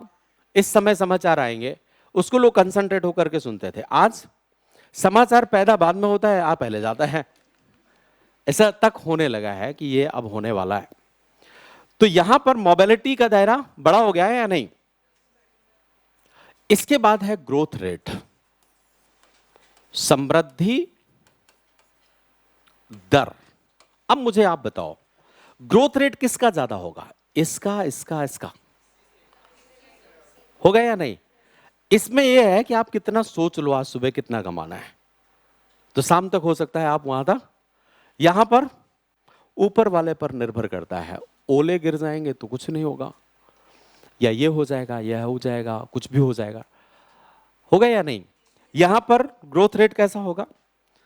जितना बाहुबल है, क्षमता है, शारीरिक श्रम करने की ताकत है, उतना यहां जितनी सोच है। तो अब मुझे आप बताओ, आप कौन बनना चाहता है, मॉडर्न और पोस्ट मॉडर्न बनना चाहते हैं ना? मॉडर्न बीता जमाना, अब अपने आप को आधुनिक मत कहा करो, अब ये पुरानी बात हो गई। अब हम क्या बनना चाहते हैं? पोस्ट मॉडर्न, ठीक। तो अब जो भी रिलेशन बनाए जाएंगे, एक देश दूसरे देश के साथ बनाएगा, वो किन वैल्यूज को ध्यान में रखेगा? सोचो, इंडिया जापान के साथ या इंडिया US के साथ रिलेशन बनाता है, तो क्या वो रिलेशन व्यवसायिक हथियारों को खरीदने के लिए बनाएगा या उसकी टेक्नोलॉजी को बनाएगा? ठीक है ना। सोच, हम उससे कहेंगे कि ठीक है, आप हमें ये हथियार दे रहे हो, आप बनाओगे कहां? हमारे देश में आकर के, ठीक है। क्योंकि हमें क्या चाहिए? क्रिएशन चाहिए। जो भी डेवलपमेंट करेंगे वो किस पर आधारित होगा? मानवीय मूल्य। अगर आपने एजुकेशन पॉलिसी 2020 बनाई, नेशनल पॉलिसी, उसको आपने पढ़ा भी होगा, मानवीय मूल्य है उसमें या नहीं? डिसेंट्रलाइजेशन को फोकस करेंगे, क्रिएशन को हम बहुत सारे प्रोग्राम चला रहे हैं। अभी तक क्या होता था, देखो यहां पर हमारे लिए एक बहुत बड़ी मुसीबत हुआ करती थी, पॉपुलेशन कंट्रोल, जनसंख्या नियंत्रण, जनसंख्या नियंत्रण। 1970 के दशक से हम चिल्ला रहे थे जनसंख्या नियंत्रण, लेकिन हो पा रहा था क्या? हो ही नहीं पा रहा था, लोग मान ही नहीं रहे थे। अमीबा पैरामीशियम की तरह लोग बढ़ रहे हैं। कैसे किया जाए? अब आप सुनते हैं ज्यादा जनसंख्या नियंत्रण। अभी मुझे पहले होता था कि अरे साहब, दुनिया के दूसरे पॉपुलेशन वाले देश हैं, अब तो पहले हैं। और अब बड़ा गर्व से लोग कह रहे हैं कि विश्व को पहले पॉपुलेशन वाले देश हैं, ठीक है। अब हमें डर भी नहीं है जनसंख्या बढ़ने का, बढ़ाओ, कोई बात नहीं। क्योंकि अब हमने स्किल इंडिया प्रोग्राम चलाया है, कौशल विकास मंत्रालय। अब हम ये नहीं सोचते कि जनसंख्या नियंत्रित करो, रोको, अब हम ये सोचते हैं जनसंख्या को एक्सपोर्ट कैसे करो, ठीक है ना। तो आज के जमाने में पॉपुलेशन कच्चा माल बन गया है हमारा, पैदा करो, कभी ना समाप्त होने वाला, ठीक है ना। तो जब आप पैदा करते रहेंगे, फिर हम सिर्फ क्या करेंगे, स्किल बढ़ाएंगे। अब देखिए, नालायक तो कोई खरीदेगा नहीं, तो हमने कौशल विकास मंत्रालय बना दिया, स्किल इंडिया प्रोग्राम चलाए, बहुत सारे एंटरप्रेन्योरशिप। दुनिया के लोगों के पास वो क्षमता नहीं है जो हमारे पास है, मतलब जनसंख्या बढ़ाने की क्षमता। तो जब वो नहीं बढ़ाएंगे तो किससे लेंगे। आप देखते होंगे भारत का प्रधानमंत्री जहां भी कहीं जाता है, कहता है मैं उस देश का प्रधानमंत्री हूं जहां 35 करोड़ से ऊपर युवा है। अब हमें गर्व होने लगा है अपनी जनसंख्या पर, है या नहीं। दुनिया की जनसंख्या बूढ़ी हो रही है और हम जवान हो रहे हैं। तो जब जवान जनसंख्या हो रही है तो बस क्या करना है, स्किल कर करके। अब हम आजकल कॉन्ट्रैक्ट लेते हैं कि कैसे लोग चाहिए आपको। हाँ, अब जैसे यूएस कहता है कि साहब हमको 500 इंजीनियर चाहिए, तो हम उसको बताते हैं किस प्रकृति के, क्या करने वाले। उसी तरीके से आईआईटी अपना पाठ्यक्रम निर्धारित करता है कि 500 इंजीनियर हमें कहाँ एक्सपोर्ट करने हैं, हमने बना दिया। कितनी बढ़िया बात है। अब आप उस पाठ्यक्रम, जैसे ऐसा होने लगे जैसे रेस्टोरेंट में जाते हैं ना खाना खाने के लिए, मेन्यू है क्या खाएंगे, तो हम पूछते हैं क्या चाहेंगे, तो उन्होंने हमें बताया कि ऐसा ऐसा फ्लेवर चाहिए हमको, इस प्रकृति का इंजीनियर चाहिए, हमें साइबर क्राइम से रिलेटेड चाहिए, आर्टिफिशियल इंटेलिजेंस का चाहिए। हमने कहा ठीक है, हम बना के आपको 5 साल बाद तैयार। अब जब ये जाएगा, है तो हमारा नागरिक, तो रेमिटेंस मिलेगा हमको या नहीं मिलेगा, वही रहेगा। तो वहां रह करके काम करेगा तो जनसंख्या का बोझ कम होगा और वहां से हमें पैसा भी। आप देखो, अप्रवासी भारतीयों से एफडीआई का 1.5 गुना प्राप्त होता है हमें। कितनी फायदेमंद बात है। तो हमारी संपन्नता बढ़ेगी और वहां से विदेशी मुद्रा में प्राप्त होगी। तो सिर्फ कहां फोकस करना है, कॉन्ट्रासेप्टिव खरीदने की जरूरत ही नहीं है, अब किताबें खरीदना है, स्किल इंडिया प्रोग्राम चलाना है। कैसे रहेगा, बढ़ाओ, 10 हो 15 हो, नो प्रॉब्लम, ठीक है ना। बस पढ़ाने लिखाने का क्षमता डेवलप करो, कैसा रहेगा। ये सब हम काम कर रहे हैं। तो पोस्ट मॉडर्निटी में अब इसका बेनिफिट क्या होगा, दुनिया के देशों ने हमें उपनिवेश बनाया शक्ति के आधार पर। एक बाबा रामदेव नाम का मनुष्य पाया जाता है हमारे देश में, जानते हैं आप उनको। एक बार क्या हुआ कि ये इंग्लैंड में भाषण दे रहे थे, लंदन में। लंदन का एक आइलैंड है, उन्होंने वहाँ आइलैंड खरीदा है। जब उन्होंने आइलैंड वहाँ पर खरीदा तो वहाँ पर पूछा कि साहब ऐसा क्या, तो उन्होंने कहा कि इन्होंने ना हमको जीता था और धूर्तता से हमारे ऊपर नियंत्रण किया, हम प्रेम से इनके ऊपर नियंत्रण कर लेंगे। कैसे रहेगा। अच्छा, न्यूजीलैंड जैसे देश अब डरने लगे हैं थोड़ा, वो कहते हैं भाई साहब 2 आए थे 2 ही जाओगे, बढ़ना नहीं चाहिए एक भी तो इसका नेगेटिव इफेक्ट भी आएगा।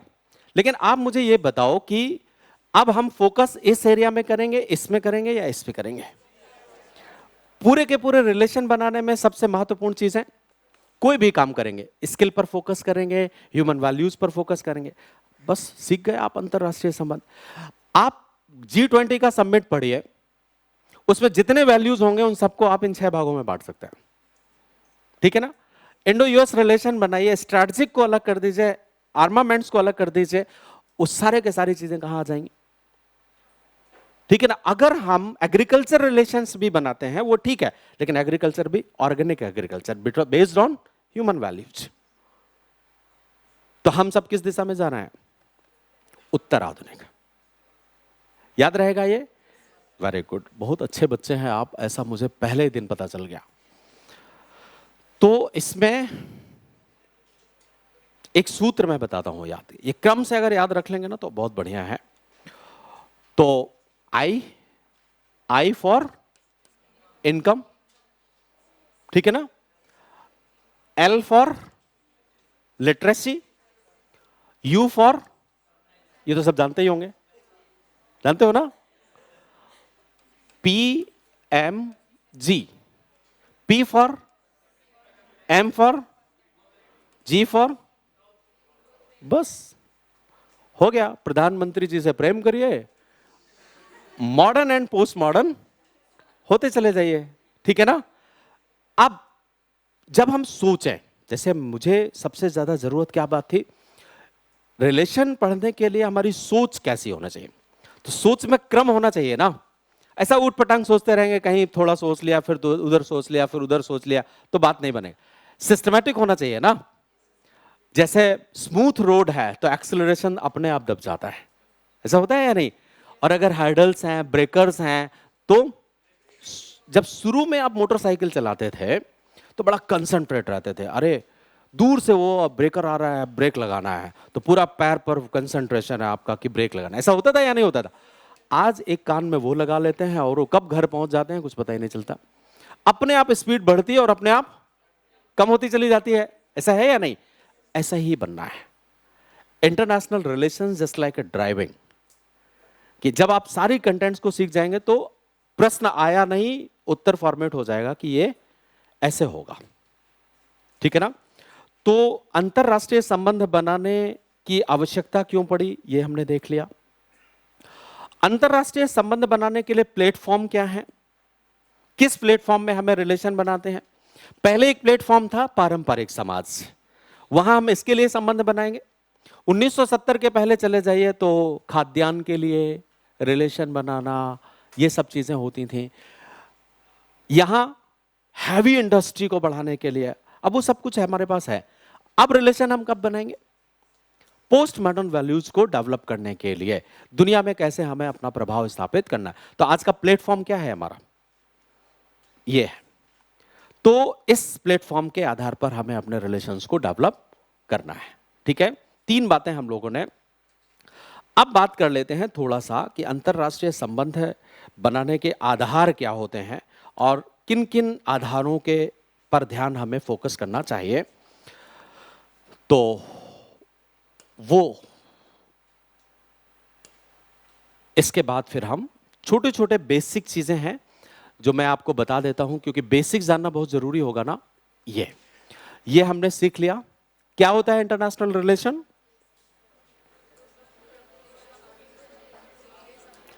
Very good. 2 संप्रभु संपन्न देशों के द्वारा अपने अपने राष्ट्रीय हितों को आधार बनाकर निर्मित किए गए संबंध अंतरराष्ट्रीय संबंध कहलाते हैं। आवश्यकता क्यों पड़ती है? 3-4 बातें, 5 बातें लिखी आपने, लिख ली ना? यहीं पर मैंने बता दिया प्लेटफॉर्म्स क्या होते हैं। तो 1970 के दशक से पहले प्लेटफॉर्म था ट्रेडिशनल समाज। देखिए, जैसे समाज बढ़ेगा वैसे ही रिलेशन बढ़ेंगे या नहीं बढ़ेंगे? फिर हम मॉडर्न सोसाइटी में पहुंचे तो प्लेटफॉर्म मॉडर्न सोसाइटी बन गया। आज हम कहां हैं? पोस्ट मॉडर्न सोसाइटी में है तो प्लेटफॉर्म पोस्ट मॉडर्न बन गया। अब हम कहां सोचेंगे? हैवी इंडस्ट्री को बारे में या इन सब के बारे में कोई सोचेगा तो उसमें भी पोस्ट मॉडर्न तरीके से सोचेगा, सोचेगा। छोटी छोटी बातों को ध्यान में रखेंगे ना, सब दैनिक जीवन में जो आप करते हैं। जैसे आप देखो, कभी आप खाना खाने जाएंगे, अगर 20 साल पहले आप किसी रेस्टोरेंट या किसी ढाबे में खाना खाने जाएं तो उसके पास कुछ सामान है, तो आप कहेंगे साहब क्या क्या है? तो आएगा एक बता देगा, मटर पनीर, ये पनीर, वो पनीर, वो सब 4-5 चीजें बता देगा। आप उन्हीं में से ऑर्डर कर दोगे। इसके बाद वो मेन्यू बढ़ गया, बड़ा हो गया, तो अब वो बताता नहीं था। अब क्या करेगा? एक कागज का पेपर आपके सामने रख देगा, वो कहेगा ये है साहब। तो मेन्यू रेस्टोरेंट का जितना बड़ा होगा उतना ही वो रिच रेस्टोरेंट है, बहुत सारी वैरायटीज उसमें है, ठीक है? लेकिन अब जमाना बदल गया। अब फ्यूचर में मेन्यू लेस रेस्टोरेंट आ रहे हैं। मेन्यू लेस रेस्टोरेंट कैसे होंगे? क्या खाएंगे सर, ठीक है ना? तो वो कहेगा कि अब आप अपने हिसाब से बताइए क्या खाएंगे। उसको प्रिपेयर किया जाएगा, जो खाने के लिए बोलेंगे आप वो बना के दे देगा, बस टाइम उसी हिसाब से वो। तो पहले मेन्यू के आधार पर हमें खाना होता था, अब हमारे स्वाद के आधार पर रेस्टोरेंट में खाना। पोस्ट मॉडर्न वैल्यू आया या नहीं? देखो, पहले क्या होता था कि हमारे शरीर के हिसाब से कपड़े बनते थे, फिर हमने कपड़ों के हिसाब से शरीर किया। 40 नंबर की शर्ट, 50, वही तो है, आज यही चल रहा है या नहीं? फ्यूचर में अब क्या होगा? डिजाइनर्स, आप अपने एक्सप्रेशन, फिजिक, इन सबको आधार बना करके कपड़े डिजाइन करवाएंगे और कहेंगे साहब मुझे कैसा अच्छा लगेगा, वो होगा पोस्ट मॉडर्न। मैं कैसे ज्यादा स्मार्ट दिखूंगा। समझ रहे हो ना डिफरेंस?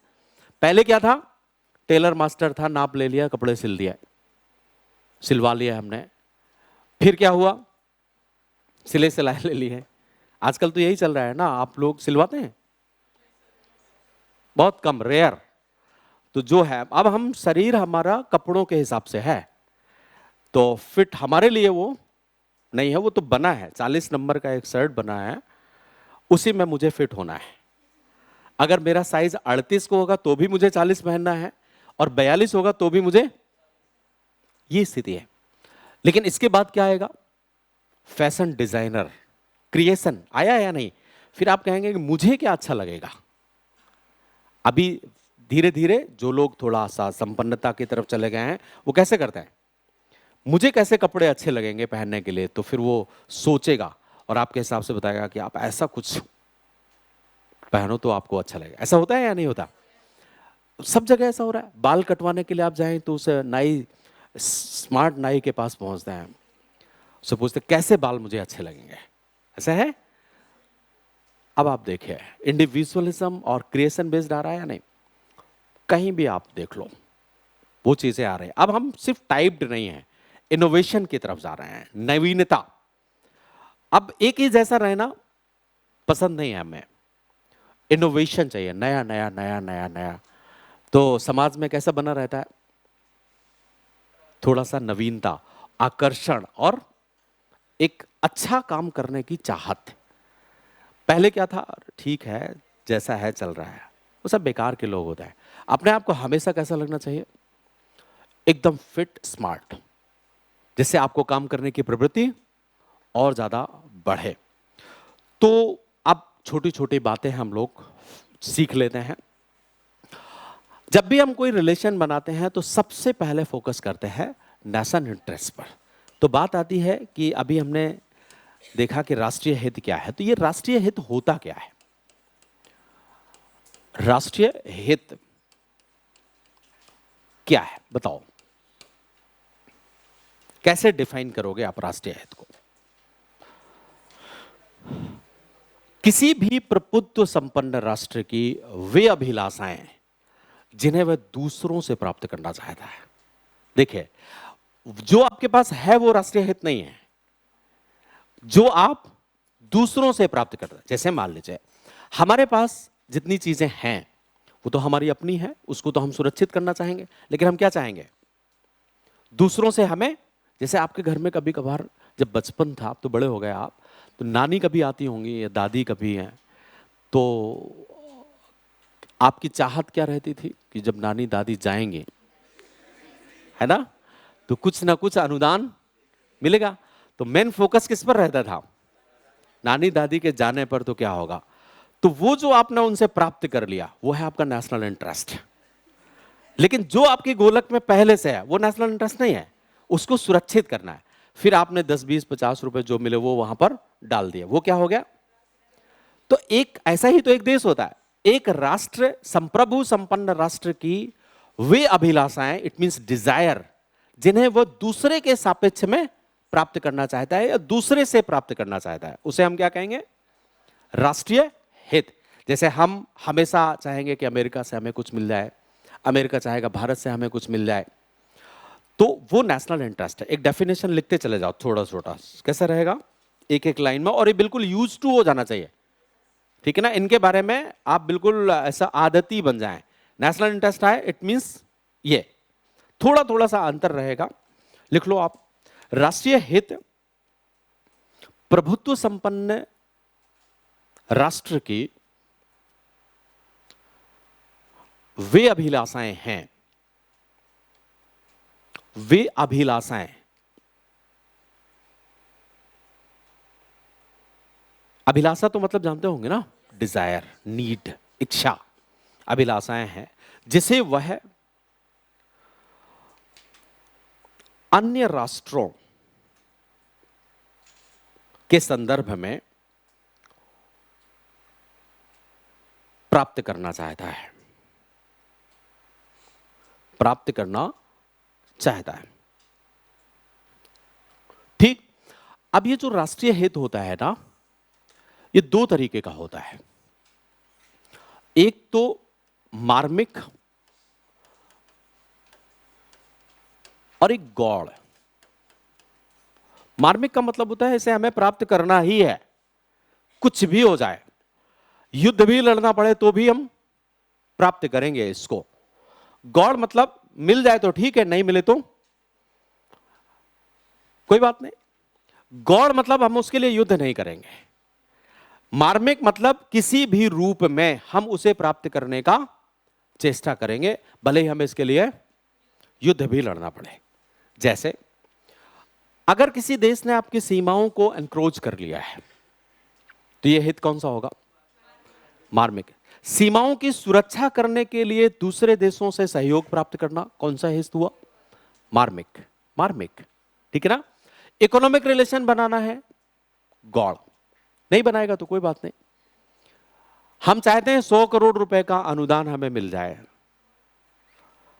तो ठीक है, मिल जाएगा तो ठीक है, नहीं देगा तो युद्ध थोड़ी लड़ेंगे, नहीं देना पड़ेगा तुम्हें, कैसे नहीं दोगे, है ना। तो सुरक्षा से जुड़े हुए जितने भी मुद्दे होते हैं वो सब किसके हित में आते हैं? मार्मिक। ठीक।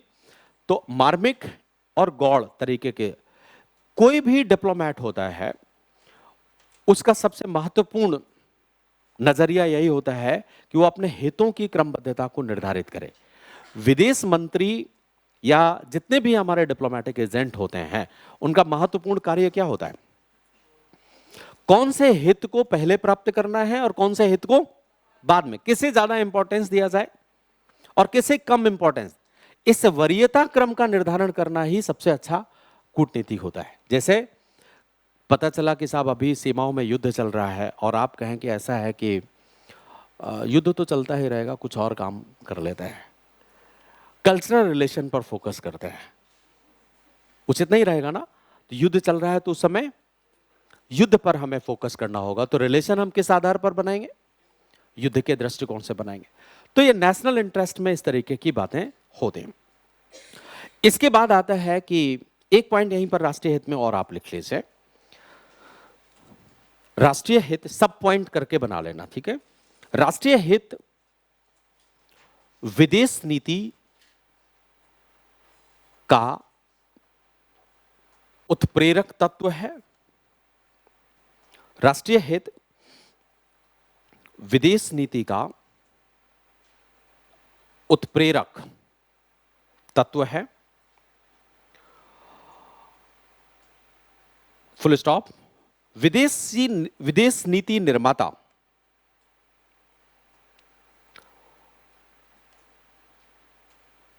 अंतरराष्ट्रीय परिस्थितियों का निर्धारण करते हुए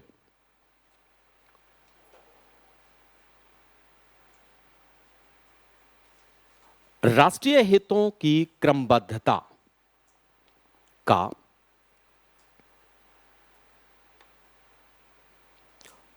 निर्धारण करते हैं, निर्धारण करते हैं। राष्ट्रीय हितों की क्रमबद्धता का निर्धारण करते हैं कि कौन सा हित हमें पहले चाहिए और कौन सा हमें बाद में। फिर से बोलूं क्या? राष्ट्रीय हितों की क्रमबद्धता का निर्धारण करते हैं, ठीक। इसके बाद दूसरा होता है सुरक्षा। तो सुरक्षा सबसे महत्वपूर्ण चीज है, हर अपने आप को सुरक्षित करने की कोशिश करेगा। सुरक्षा को हम कई तरीके से देखते हैं, जैसे अपनी अपनी क्षमता के आधार पर हम कितने सक्षम हैं। तो सबसे पहले सुरक्षा का एक डायमेंशन होता है राष्ट्रीय सुरक्षा।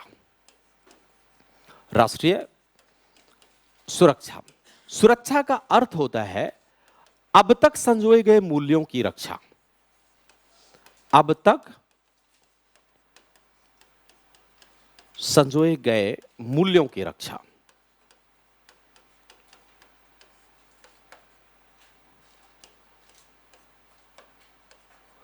अर्थात आपके पास जितना है उसकी रक्षा करनी है आपको।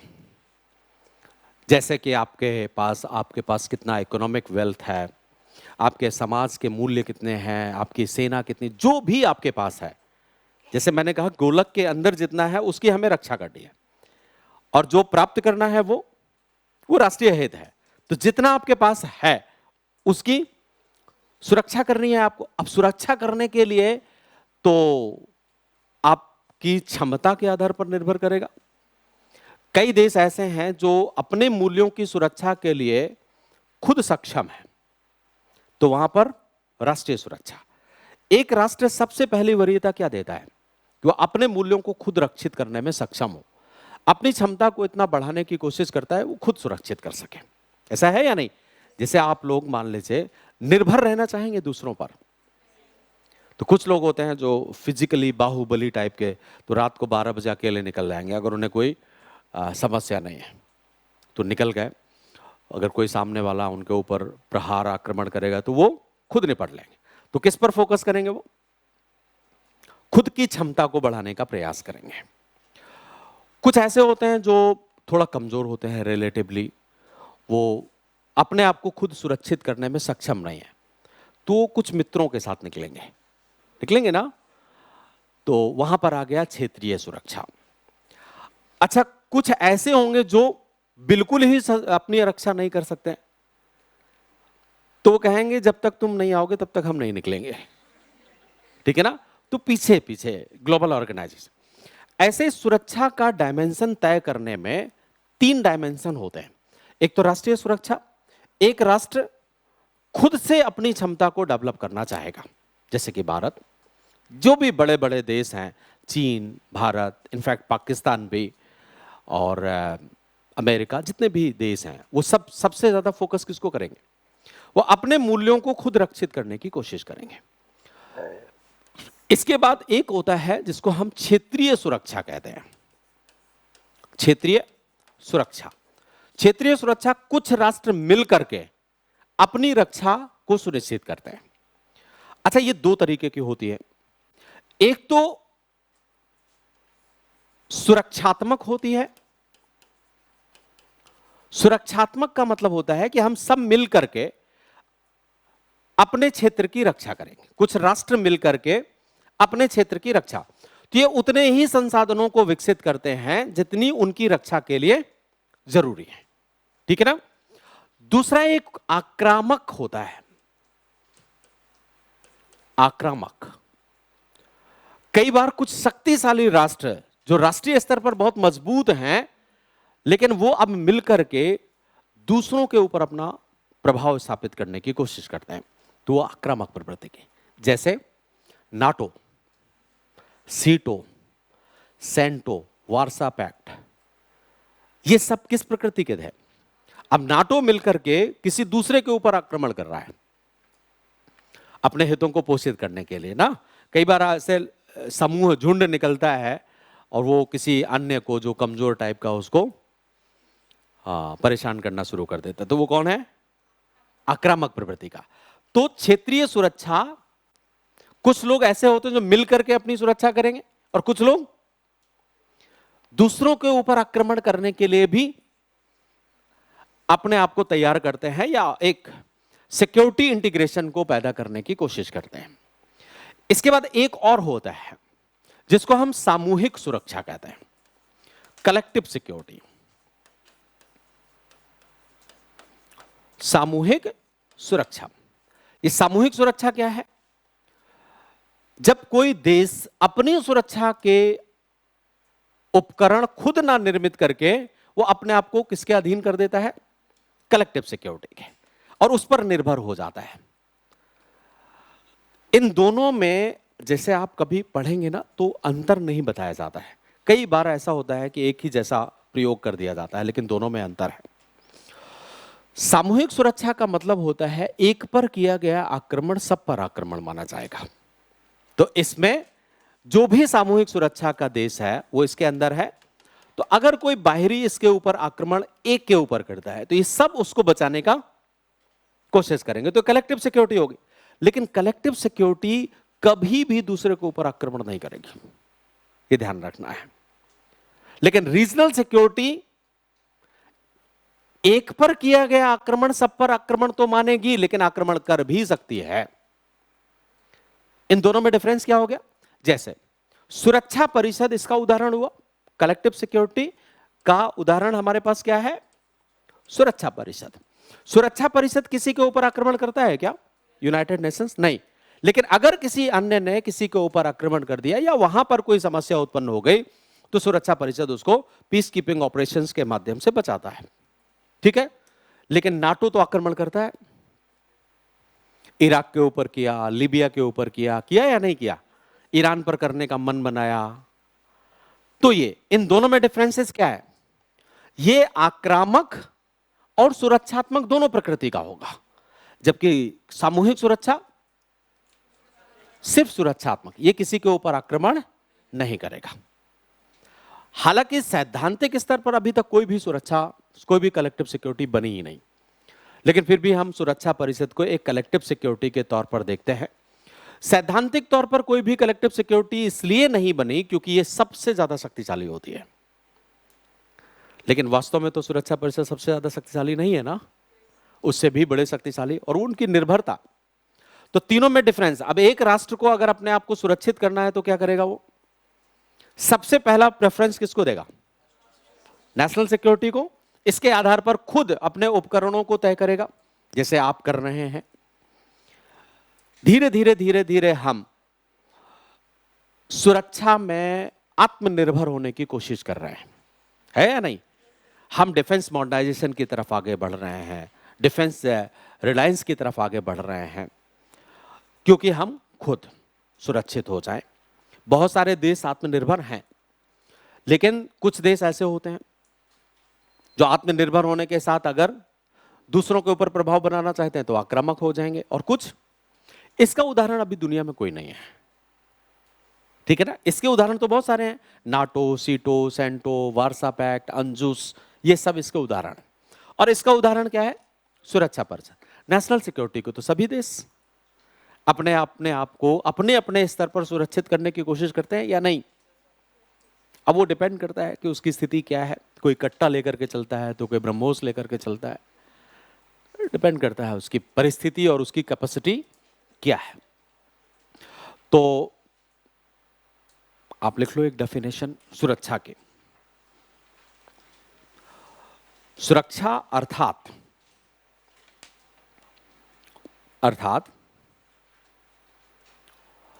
अब तक संजोए गए मूल्यों की रक्षा। अब तक संजोए गए मूल्यों की रक्षा।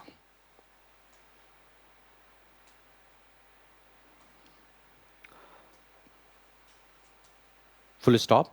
प्रत्येक राष्ट्र अपने मूल्यों जैसे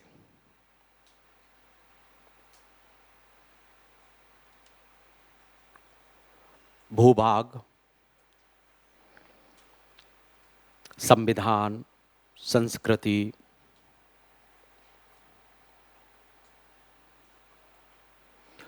आदि की सुरक्षा के लिए तत्पर रहता है।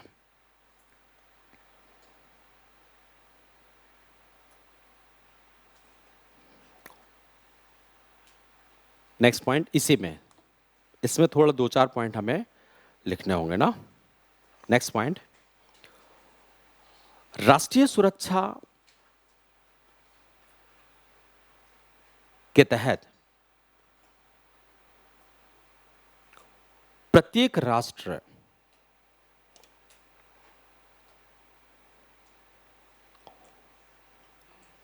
राष्ट्र सुरक्षा में आत्मनिर्भर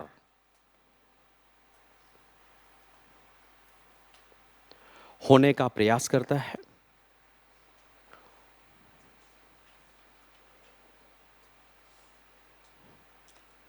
और सुरक्षा को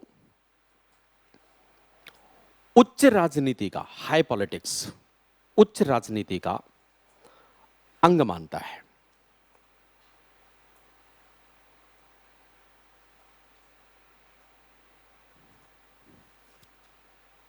ठीक। नेक्स्ट, क्षेत्रीय सुरक्षा के अंतर्गत कुछ राष्ट्र एक समूह बनाकर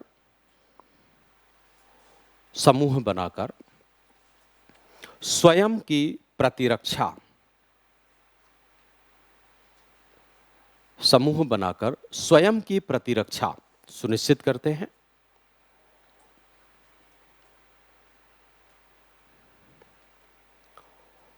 यह आक्रामक और सुरक्षात्मक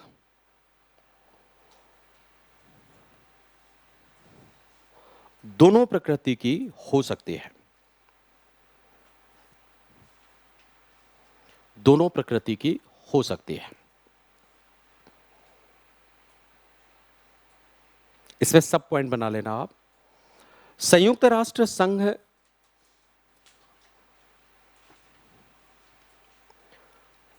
राष्ट्र संघ चार्टर की धारा 51, यूनाइटेड नेशंस चार्टर की धारा 51 के अंतर्गत क्षेत्रीय सुरक्षा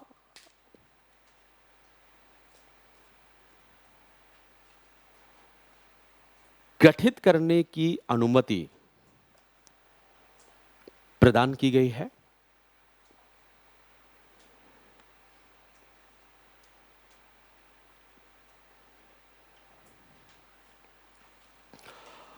ऐसे क्षेत्रीय सुरक्षा के अंतर्गत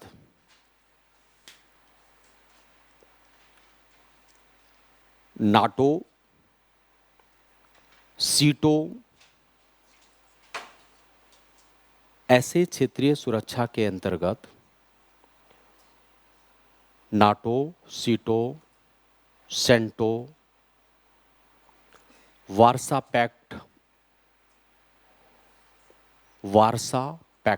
सोवियत यूनियन का हुआ करता था, अब तो नहीं है वो, वार्सा पैक्ट, और ANZUS ANZUS,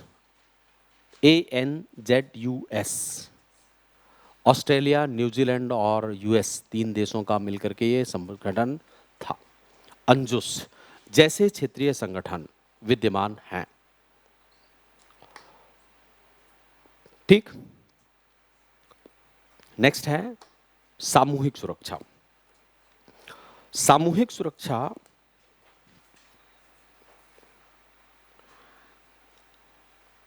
वैश्विक शांति की स्थापना के लिए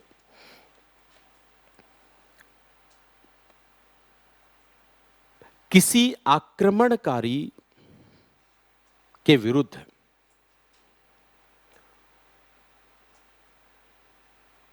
अंतरराष्ट्रीय व्यवस्था में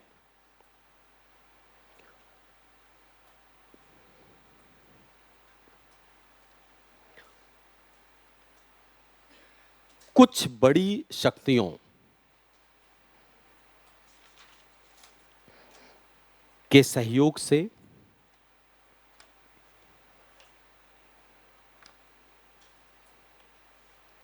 निर्मित की जाती है।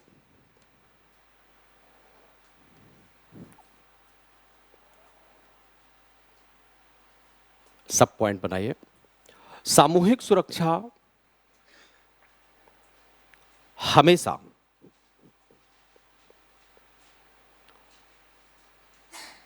शांतिपूर्ण परिवर्तन,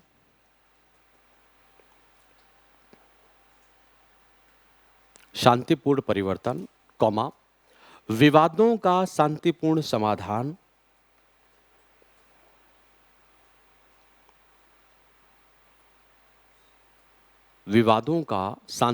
समाधान, और विश्व शांति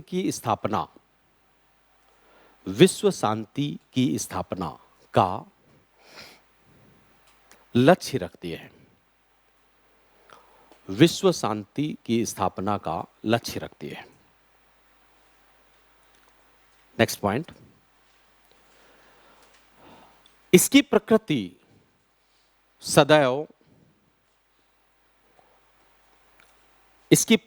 सदैव सुरक्षात्मक होती है।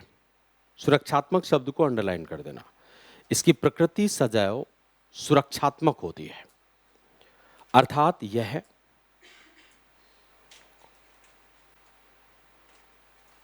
कभी भी किसी राष्ट्र के ऊपर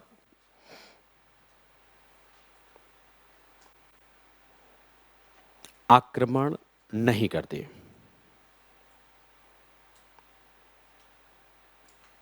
सुरक्षा परिषद इसका महत्वपूर्ण उदाहरण है। ठीक है, अब एक और है, लेकिन वो सिर्फ कल्पना है, अभी जमीनी स्तर पर वो देखने को नहीं मिला है। वो है विश्व सरकार। वो विश्व सरकार, विश्व सरकार में ऐसी कल्पना की जाती है कि दुनिया में एक सरकार होगी और बाकी सभी देशों की सरकारें उसके नियंत्रण में, उसके तत्वाधान में काम करेंगी।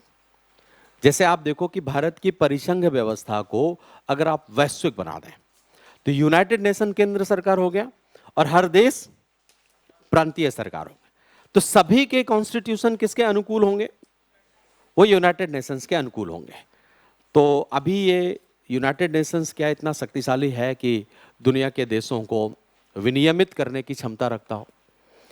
अगर ऐसी व्यवस्था आ जाएगी तो विश्व में युद्ध नहीं होंगे, समाप्त हो जाएंगे।